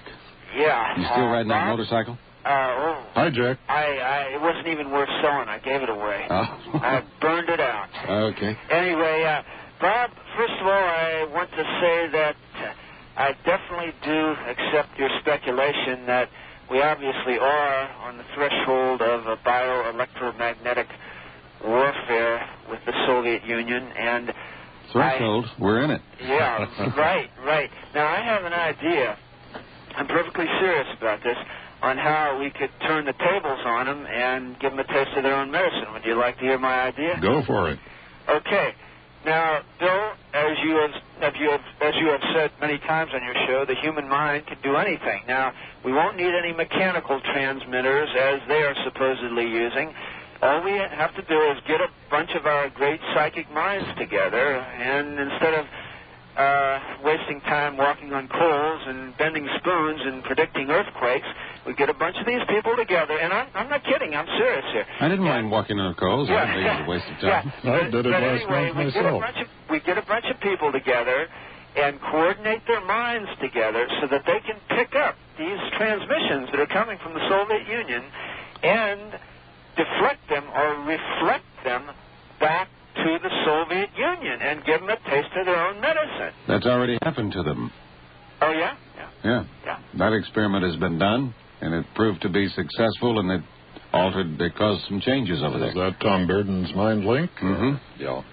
Well, the mind only puts out microwatts of power, and EEG is around 70 microvolts.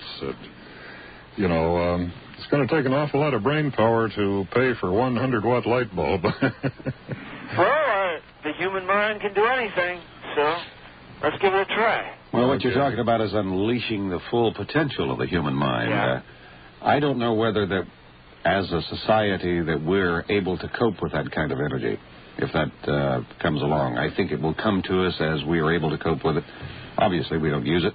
By the way, Jack, speaking of metal bending, tonight, the 6th of October, was the 100th PK party by our good friend Jack Houck.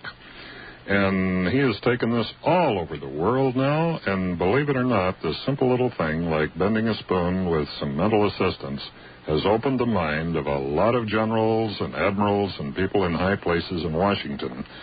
And do you know how to reach Jack Houck? I certainly do. Jack is probably listening right now, and I'll give you his telephone numbers, and he is one pioneer in these I have so many inquiries as to, how to reach Jack Houck, because we talk about him here from time to time. This very night, he was giving his 100th PK party down in Huntington Beach, Huntington Harbor, and I want to wish all those folks well. And, all right, I'll get the number from you, and we'll check with Jack if it's all right to give it out, because I know there are a lot of open-mind listeners that want to go to one of his parties. I don't think he'd want it given out. Well, I wouldn't do it on the air without his permission. He's on the faculty of JFK University now, and he's taken this just all over the world, and he's done just a beautiful job of documenting it, analyzing it, run metallurgy tests. I wonder if he can do, or if he can learn to do, what Greta Woodrue can do. And that's take a spoon. No, we're still here, Jack. We're still right there, Jack. Bill, one thing, keep up with that free energy device, and I'd like to get one attached to a new motorcycle I'm planning on building. I hear you got one over there from Germany. You know what? The government shut that down over there in Germany, number one. And number two, they kept burning out the batteries on that, and they didn't know how to control the input of energy they were getting there. That's what Hans Niefer says. And so it's back to the drawing boards, and they got into so much bureaucratic hot water in Germany with that particular device. They were dealing with the power bases, and those are very strong people. They pay hardball. Yeah. Well, we'll overcome it. Oh, yeah. Okay. No, it's on the line now. So okay, it's too late. Thanks, Jack. Bye. Thank you, Jack. But Greta will take the spoon and just shrink it. 25%. Spent some time with her last month in Colorado. Did she shrink them for you? No, but we talked about it, and she and Dick and I are going to be doing a few seminars on brain tuners for her Millionaire Club people. And well, she has a seminar coming up early next year. I don't know the date, and she has invited me to be there and speak, and I'm going. Right, I'm invited too. I guess we'll meet again. We'll meet again. I get to moderate the panel, and I'm sure that we're talking some high-level stuff, and I'm very delighted that she did want me to come along. All right, we have... hello, Blaine. Are you on the line? Yes. All right. A few minutes past 10, you had a caller on the line, and he was telling you about this huge magnet that was sold or given to the Soviets during the Carter administration. Now, I can't recall the details on this, but this was not an ordinary magnet. It was. No, I don't think we were talking about a magnet. No, we definitely did sell a superconductive magnet to them for basic nuclear research, but this had nothing whatever to do with... What was he talking about? He was talking about an ELF-type transmitter, which is an entirely different kettle of fish. Well, anyway, I had a question regarding this magnet. Since the delivery of this magnet to Russia by our friend, and I use that word in triple quotes, Carter, have you detected any unusual signals out of the Soviet Union since the delivery of that magnet? Strange thing. I've been detecting these rather strange signals since about 1977, and we don't know what the modality is that's causing them, but we'll show you next weekend how to build your own device for detecting these anywhere, and strangely enough, a device you can build yourself from readily available parts will outperform some of these $300,000 superconductive squids that our government has been using for sensitive magnetometry. I've done this under test conditions a number of times in Washington and at other centers of research.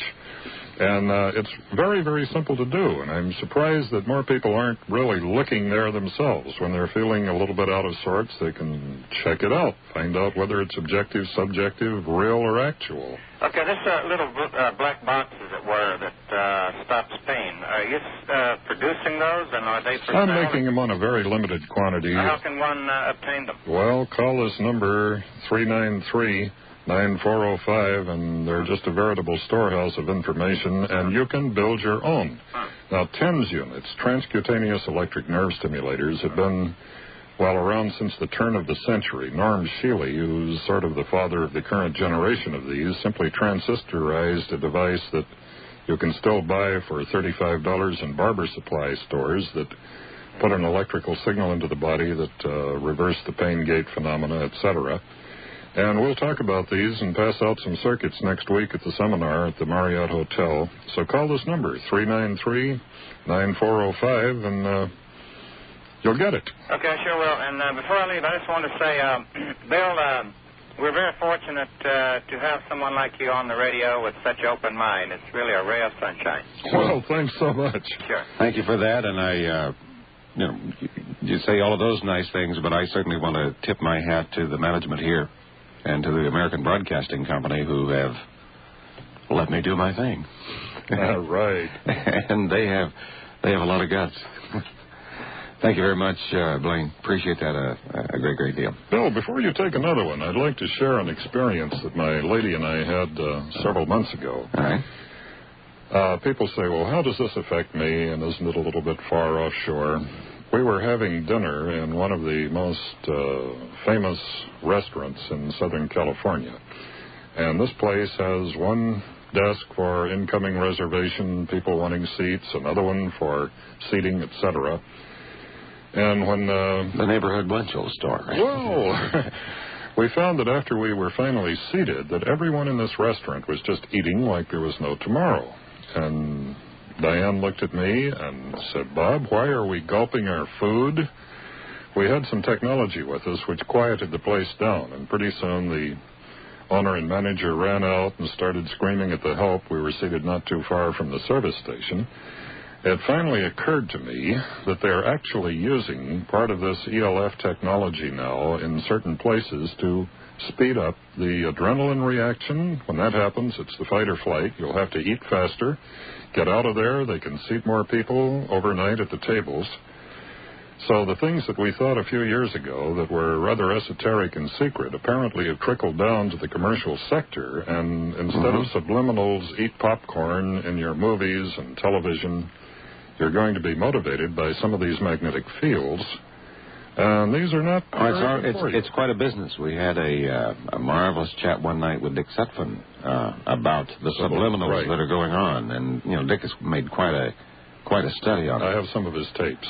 And a lot of it is good. For instance, the subliminals that happen in department stores, which are telling people, don't steal or we'll catch you. Right. And their shoplifting rate goes way down. Subliminals to their employees, don't put your hand in the till because we'll prosecute you. Right. And that goes down almost 100%. Yes, you can speed up the body metabolism simply with electromagnetics in a restaurant. Why not? You know, I say why not. I mean, I can understand why they would want to use that. It's here now. The more people that sit in that table in the course of the evening.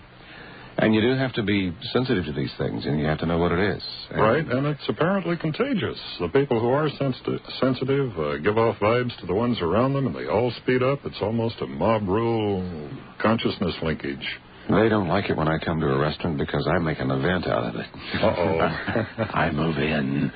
Or otherwise I'll stay home. Can we break the rule and say, happy birthday, Diane? We certainly can. Who's Diane? Oh, she's a very special lady. The lady that went to the restaurant with you and slowed everything right. down. Well, happy birthday, Diane. Tomorrow's mine. Big 5-0. Well, you can't be all bad. She's a good Libra, and I can see that now. All right. We'll get to another caller in just a second. I'm Bill Jenkins with Dr. Bob Beck, and Diane is out there, too. And happy birthday to you, Diane. As we close in on hour 3 tonight of the Open Mind Show, my guest is Dr. Robert Beck, and we have A.E. on the line. Hello, A.E. Good evening, Bill and Bob. Is that what, do you go by the name A.E.? Yeah, that's it. Hello, A.E. Hello. Yeah. I'd like to comment on a statement made by a previous caller on the greenhouse effect. Yeah. I agree with what he's saying, but there's a fly in the ointment. One thing is that,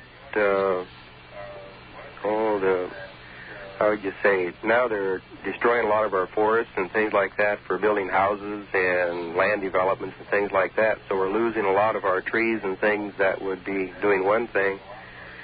And another part is our contamination of the oceans and fields that also has flora and fauna in it is knocking a lot of that out, too. I know, it's absolutely abysmal. And the other one I thought might be kind of interesting is kind of like dowsing. That's always interesting. Just like you can pick up an energy from a source, I also feel that you can douse an event.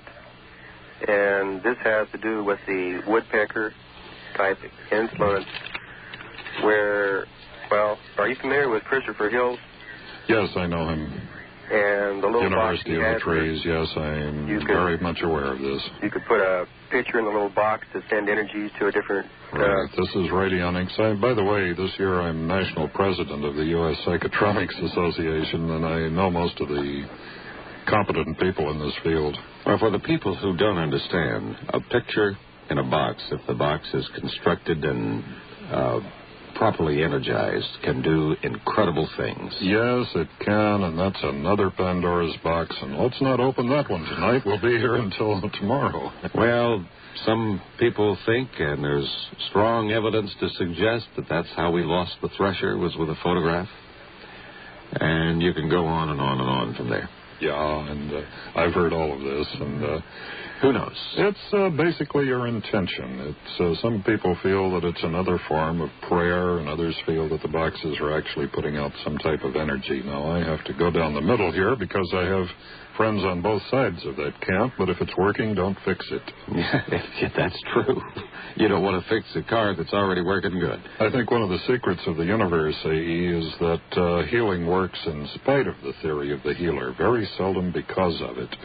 And yes, these things can work in the hands of a person who can focus that particular type of consciousness, which is what the world is all about. And yes, I'm very familiar with these devices. Well, what I was getting at was with the Soviet transmissions, why couldn't they establish the same type of device to tune into an event? And this event could be set up by the different transmissions, one sending a signal one way and another one sending a signal around the other way, and the resultant frequency would be where the event would take place. Set up a harmonic, a standing wave pattern at the distance. Right. Yeah.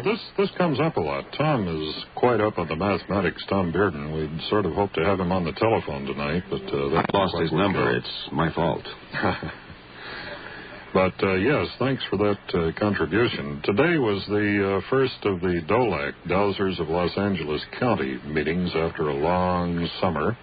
And you might want to come down and visit. It's the first Saturday of every month at Plummer Park. And that's in Hollywood, about 6 blocks west of La Brea, on the north side of Santa Monica Boulevard. Good old Plummer Park. And every Saturday, a whole group of people who have similar interests to ourselves here meet down there, and you're going to get a potpourri of a lot of information. And John Bedini will be our guest. It's either the next one or the one after. So if you're interested in these things, come on down. The water's fine. You'll find a lot of your family. Uh-huh. That's the Dowsers of Los Angeles County, and you'll enjoy it. It's just one big happy forum for a lot of New Age goings-on. Another one I wanted to bring up. Make it quick, John. We've got a lot to go here.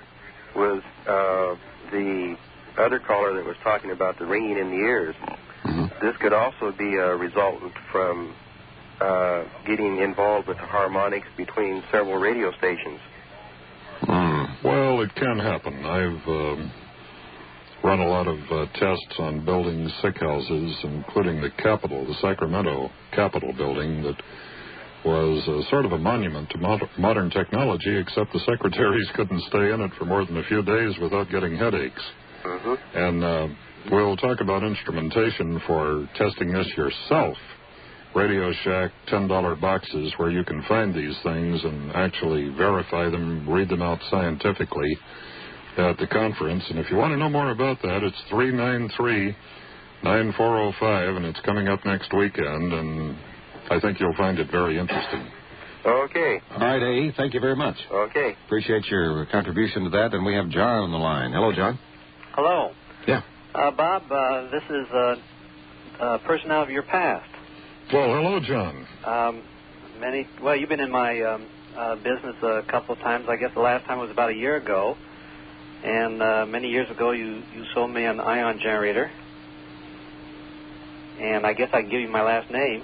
Go ahead. Well, no, actually, no. Well, okay. I don't know the rules around here, so... No, John is all right. Go ahead, John. What's on your mind? Okay. Anyway, talking about the picket fence or the woodpecker, many years ago I did some research in it and determined a few things about them. One thing, there seems to be, as you indicated, they operate at a pulse rate of 10 hertz per second, right on the money. And that, in fact, they're synchronous with our 60 cycles, if you wish. Yeah, we know that. It's a little bit scary. And the other thing is there seems to be 4 separate pulses, each one delayed. If you check the delay, it relates to the geographical position. Right, the diversity paths, the great circle routes, and whether you're getting the direct or the reflected. John, why don't you call me at home tomorrow? I want to talk to you about this. Okay. I think I've had the same telephone number for about 30 years. So if you've got an old card, call me. Yeah, I have that in the Rolodex, so I will. I'll give you a call tomorrow. Hey, great. You still in the Hollywood area? Oh, wait a minute. I'm not going to be there tomorrow, but I will about Tuesday. I'm going down to the beach this weekend. Okay. All right. All right, John. Very good. Sounds to me like you two have a lot to talk about. Oh, we'll touch base again. I think so. Thanks for calling. Okay. Bye. All right. Appreciate your call, John. We have Craig on the line. Hello, Craig. Hi, Bill. Nice to talk to you again.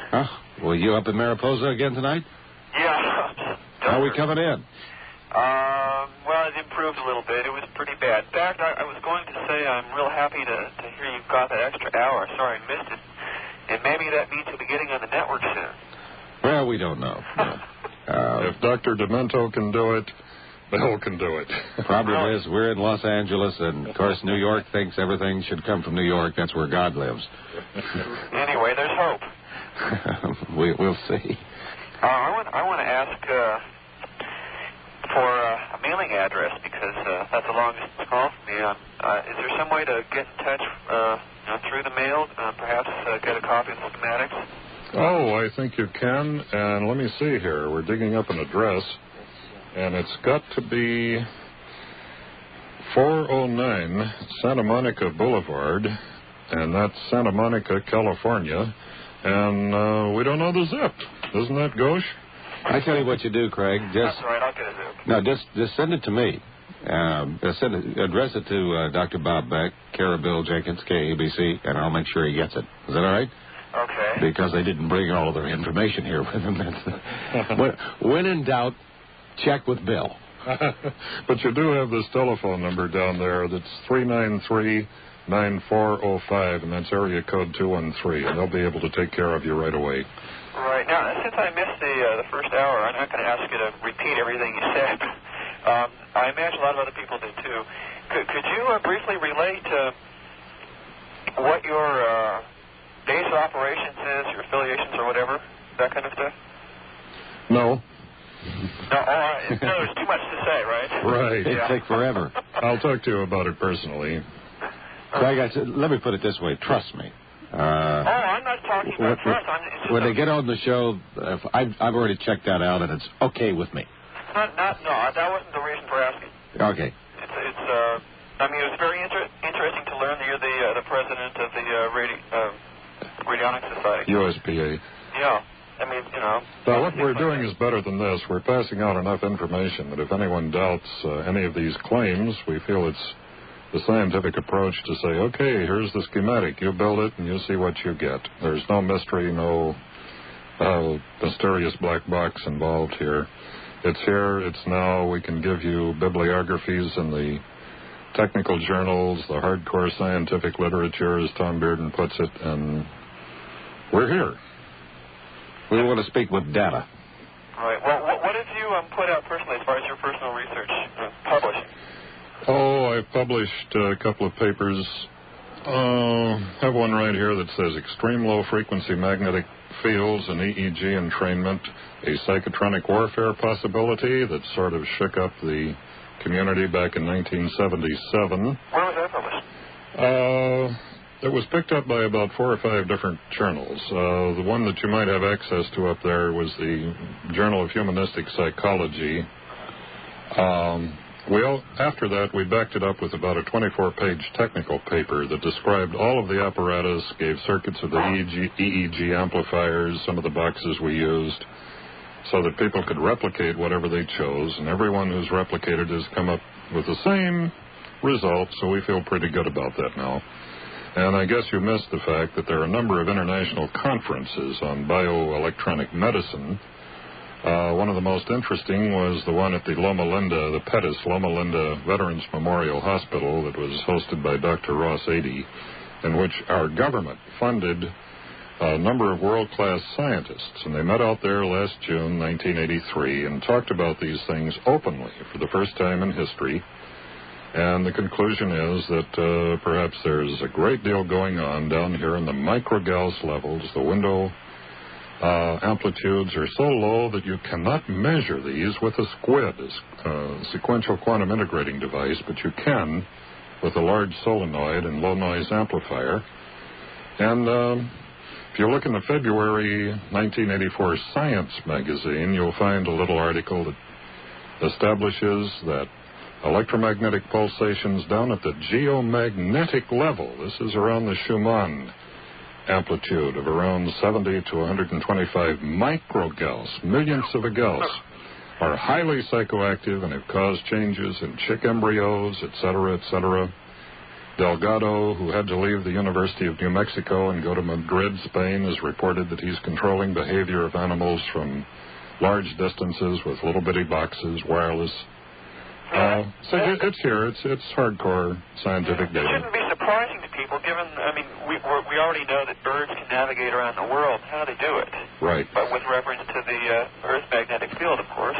We know that some fish, dolphins, anchovies, stingrays, sharks, whales, can communicate underwater at vast distances that defy James Clerk Maxwell. And if you want to talk about this, you sound highly informed. Give me a call. Craig's one of our good ones, and I wish we had more time. Craig got to you earlier if we'd known you was on the line. And our 3 hours is up tonight. But my. Bob, thank you so much for coming by, and we'll do it again. John Bedini. It's a real pleasure. John Bedini next week. You have a good weekend now, will you? A voice.